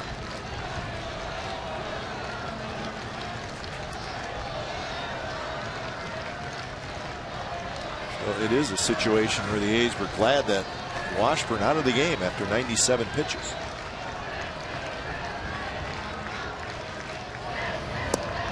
One and one now, so Batista in trouble here in the 7th.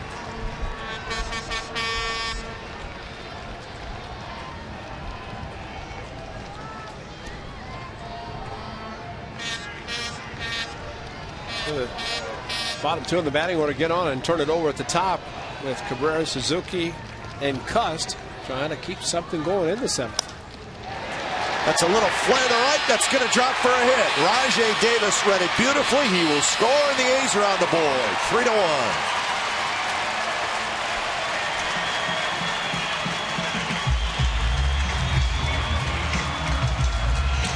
Runner gets on base. First thing he does, check out the outfielders, see where they're playing, the infielders, so that when a slider is hit, the way Cabrera hit it, Rajai Davis take a quick look and knows that even though Ichiro has a strong arm in right field, he was on the move immediately as soon as contact was made and able to score the A's first run without a throw. Any hesitation, he'd have to be stopped at third by Mike Gallego, but good raised base running by Rajai Davis, who got this inning started with a 1-out hit on a 2-strike pitch. 0-2 as a matter of fact. And now Kurt Suzuki steps in.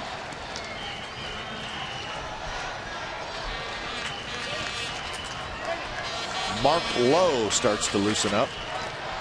And now Batista's going to get a visit. That is the pitching coach for the Mariners, Rick Adair. And Batista got the first hitter he faced. Check the starters in the dugout.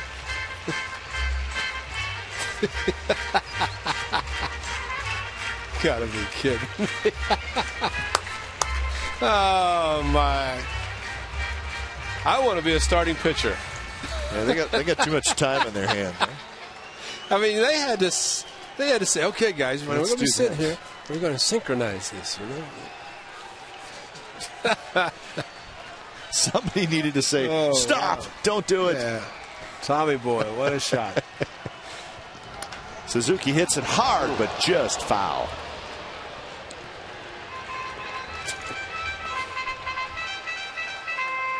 The question is, when Cahill's on the mound tomorrow and Braden's in that little threesome or foursome, does he also get involved? Is this I think he would do it. Starting pitchers only meeting that, hey, every day, guys, you know.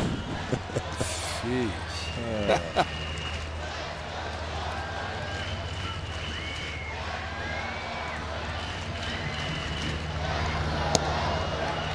2-1 now.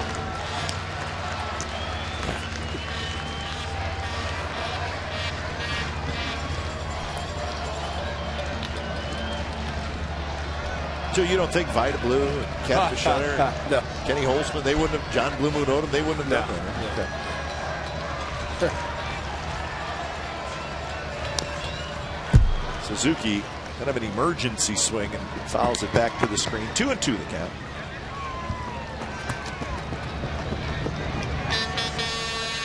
Suzuki a base hit in the first, fly ball to right field in the third, a ground out to short in the fifth. Kurt's average now at 291.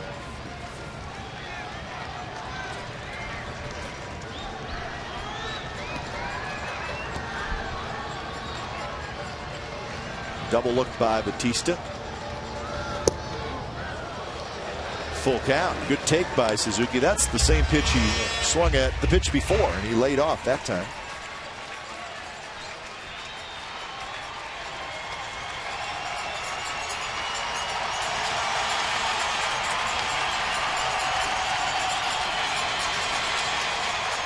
Unlikely the A's will be running.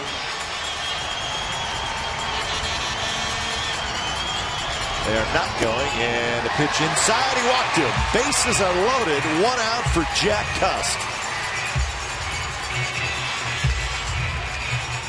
That's when a manager really has to bide his tongue, just not show any emotion. Don Wakamatsu, a good job of not showing that. That's where it eats the inside of you. As a coach or manager, even a player, you see everything going along so smoothly for 6 innings and Jared Washburn, and then all of a sudden the A's have scored. They have a chance to break it open with big Jack Cust at the plate. Well, you think about this inning, Ray. Rajai Davis, an 0-2 base hit, 2 walks. Cabrera's hit, a little flare to right field.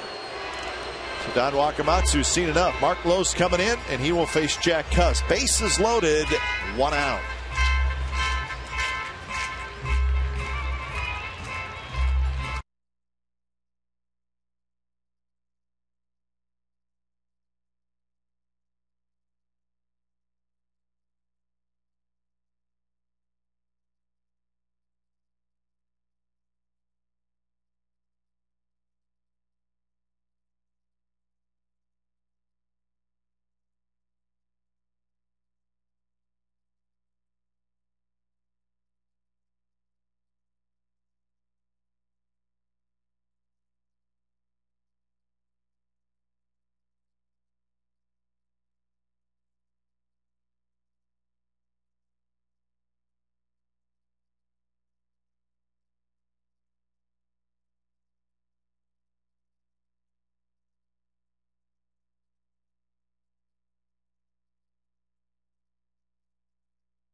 The most interesting man in the world.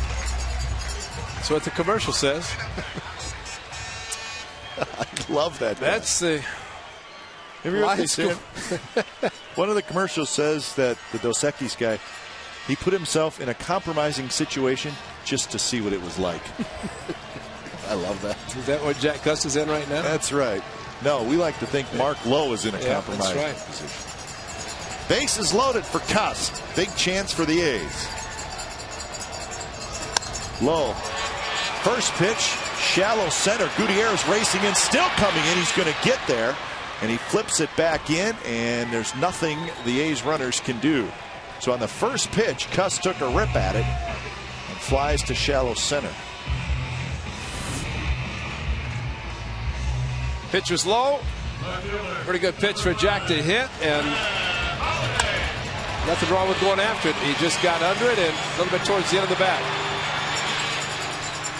And Gutierrez, who might have broken back initially, able with his feet to pick it up and make the catch as Lowe makes his 22nd appearance.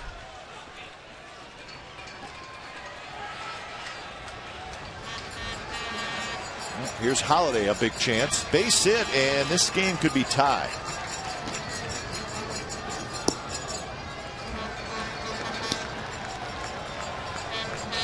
Holiday, a walk, pop to short, and a single. So 1 for 2. He's been on base twice.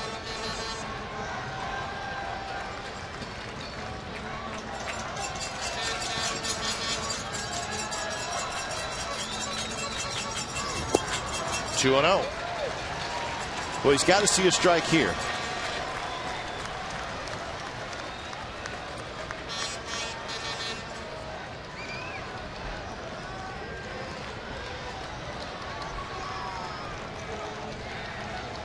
The runners Hanahan, Cabrera, Suzuki. 3-0. Giambi waits in the on-deck circle. Tipton is a manager, give Matt Holliday the green light. Disciplined hitter.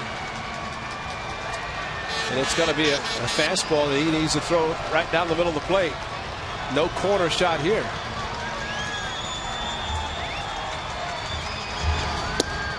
And it's high, walk to run in.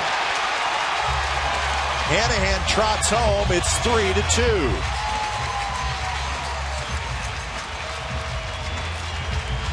So Holiday picks up his 28th RBI. He gets one the easy way with a bases loaded walk. Number 16, Jason Giambi. So 3 walks in the inning. And 2 hits to right field. One a bloop, one a base hit on the ground through the infield. And as Jason looked for a pitch after 4 balls. Yes. Liner, base hit center field. 1 run scores. Here comes Suzuki. The throw is not in time. A's take the lead. Now that is great hitting.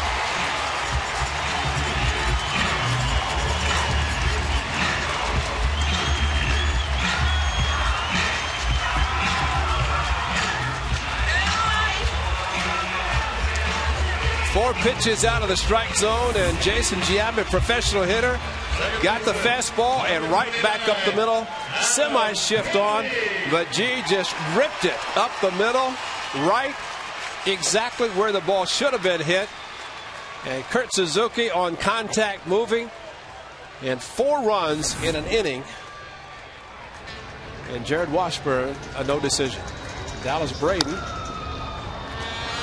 looks like he is finished for the night, but he is the pitcher of record for the Athletics. A's bat around in the bottom of the 7th.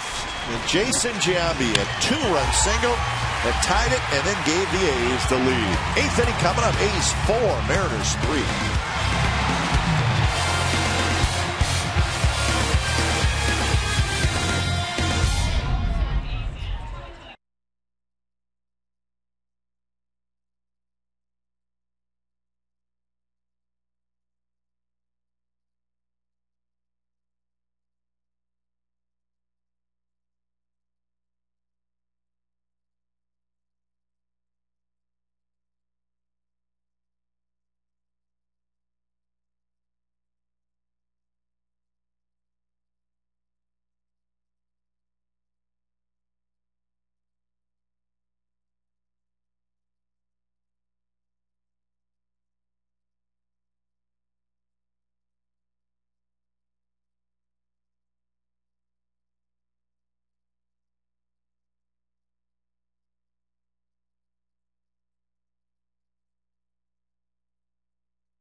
National A's Dog Day presented by Avidur Ultra Premium Pet Food. Tickets are $15 for each dog, or for each fan and dog, with a $5 dog fee being donated to Dogs for Diabetics. That's $15 for each fan and dog, with a $5 dog fee. The donation space is limited to the first 500 dogs and their owners who still alive, with each guest receiving an A's bandana and goodie bag with dog product samples. For tickets, go to oaklandathletics.com. Sheriff's trying to figure out if the dogs get in, and there's only 500 spots for the dogs, and then their guest who's bringing them. No, I don't know. Meanwhile, Dallas Braden, another excellent performance. 2 runs in the first, 1 in the 7th. Well, how about that, Ray? Braden goes out and pitches the 7th inning, yes, and has a chance to get him a W. 97 pitches for Washburn, 96 for Braden. Washburn did not go out for the 7th, and it cost him a W.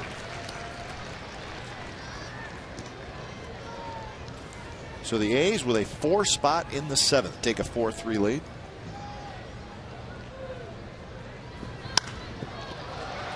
Griffey very high left center. Rajay Davis squeezes it. Ken Griffey Jr. is 0 for 3. Think of the great Hall of Famer Gaylord Perry, who in 1972 pitched for the Cleveland Indians. He made 40 starts. He had 40 decisions. 24-16 in the Cy Young season. See the numbers for Dallas Braden.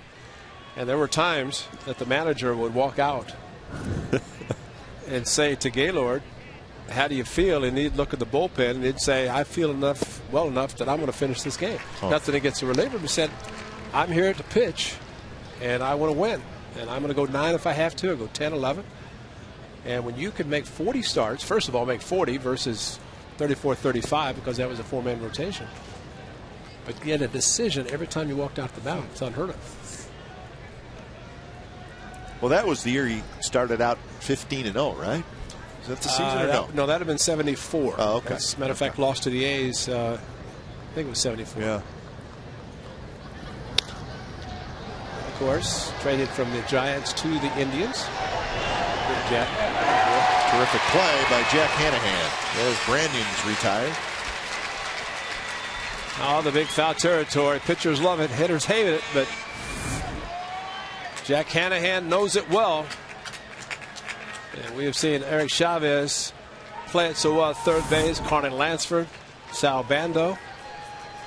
Nice job, Craig Breslow. So Breslow does his job getting the 2 left-handed hitters. Casilla coming in, 2 outs in the 8th.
The Mariners.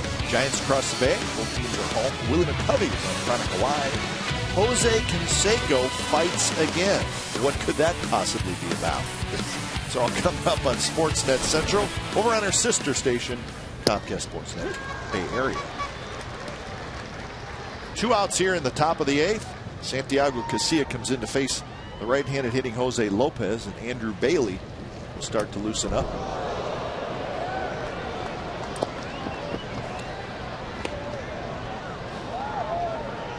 Lopez is 0 for 3.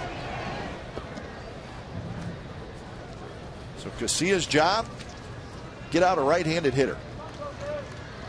Craig Breslow got out 2 left-handed hitters, so he certainly did his job.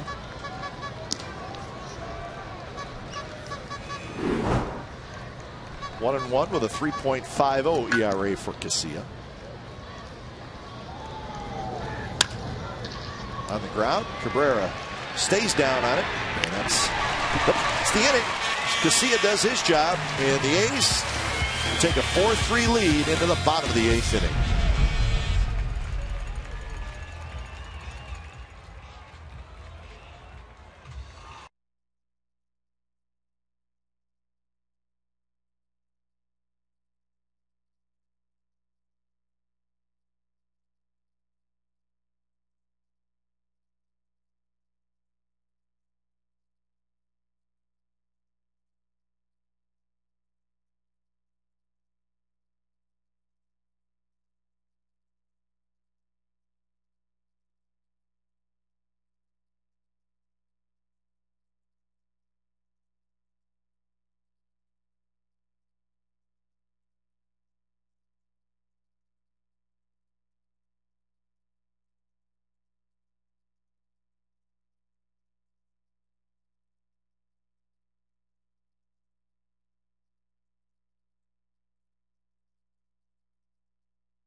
Bottom of the 8th inning, the A's will try to add on to a 4-3 lead. At any rate, you look back at your scorecard. It's a 4-3 game. And the thing that popped into my head was Lowe knocks it down and he'll flip to first. But it was Mike Sweeney stumbling on third base on a play where he would have scored. Easily. He would have scored easily. It ends up, he goes back to third, and then a double play ends the inning. Number 11, center fielder, Ron It's a one-run game. Davis. So the A's caught a break there, and they dropped a 4 spot in the bottom of the 7th.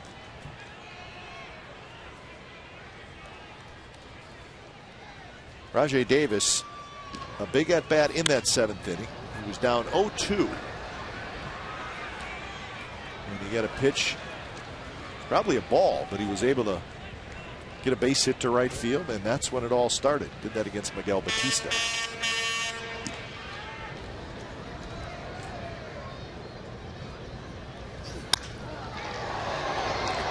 Gutierrez, the center fielder, got a good jump. He goes over into right center and tracks it down. Andrew Bailey is firing down in the A's bullpen as he is Third baseman, number throwing 22. heat, getting loose. So it's going to be Bailey's game to save as it looks in the 9th inning.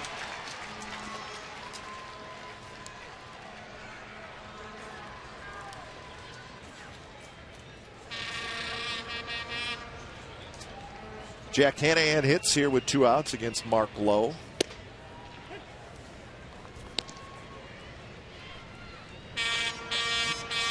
With 2 outs in that 7th inning, A's were trailing 3-1. The bases loaded walk to Holiday kept the inning going. That made it 3-2, and then Jason Giambi, a 2-run single, gave the A's the 4-3 lead. There's a high-octane fastball also from the low that Jason hit, but just smart hitting. Just knew all he needed was a single with the bases loaded to give the A's a lead, and he got it. Hanahan toward left, but Vladimir Valentin makes the catch. Side retired. Valentin will lead it off. It'll be Valentin, Johnson, and Gutierrez, and Andrew Bailey is coming in. After the A's face the Baltimore Orioles, American Idol winner Jordan.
To watch the A's on Comcast Sportsnet California, check out MLB.tv. You can log on to the internet to watch every out-of-market game of the season live. For more details, visit OaklandAthletics.com, where baseball is always on.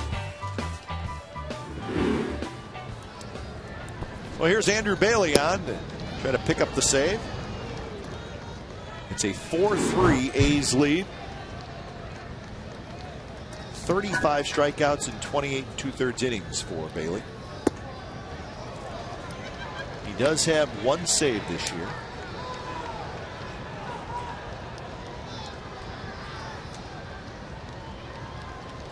Falls behind 2-0 to Valentin. There's the fastball for a strike.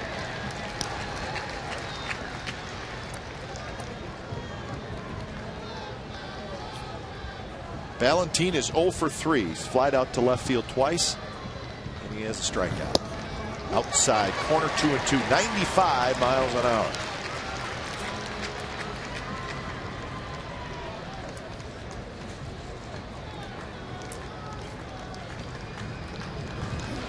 Got him swinging. High fastball, 96, and Valentin is gone.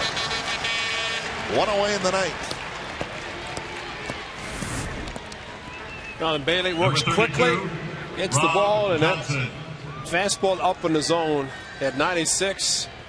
Very, very difficult. Just a tad bit late by Valentin. The last time Bailey pitched was Saturday, so he's had a couple days off. And this is a young man who has been in a lot of games for the A's, so him getting 2 days off in a row will make a big difference for him. His fastball, we've seen 96 tonight. But, you know, even better yesterday with Cameron pitching and getting a 3-inning save. Last 3, Bailey was up in the 9th inning, but he didn't throw. He just kind of stood there, which for a rookie is pretty impressive. So they're just starting to heat up a little bit. Figured he had plenty of time if Cameron happened to get in trouble, which he did not.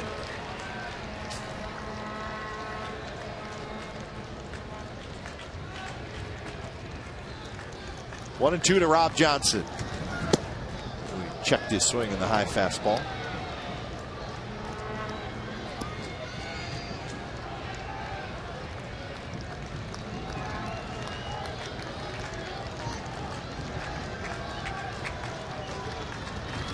Strike 3 right down the middle. 2 outs. 97.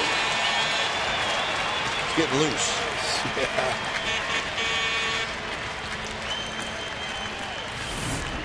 So here's Franklin Gutierrez. Powder River right there. Not only a good fastball velocity wise, but look at the location. Rob Johnson said, I know it. No sense arguing.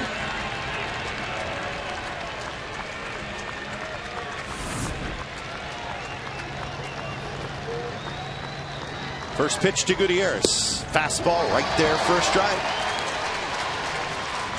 Fans love it. Strike machine.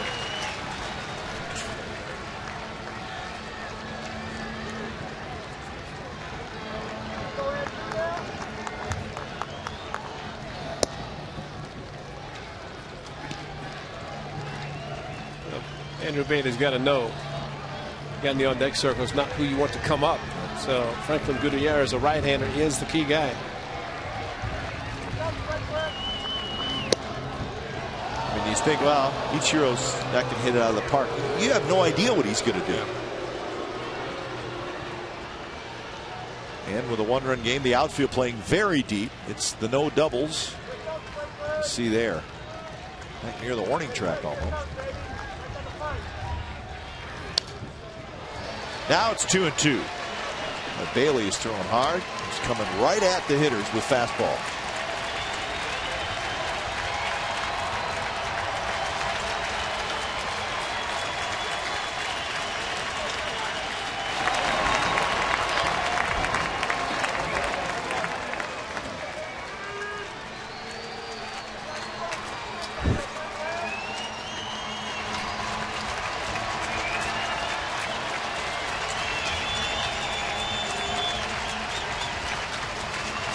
Bailey's ready. The 2-2 to Gutierrez.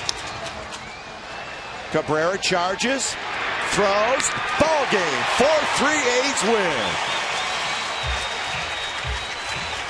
So Andrew Bailey comes in, 3 up, 3 down, a couple of strikeouts. Gets his second save, and the A's use a 4-run 7th inning and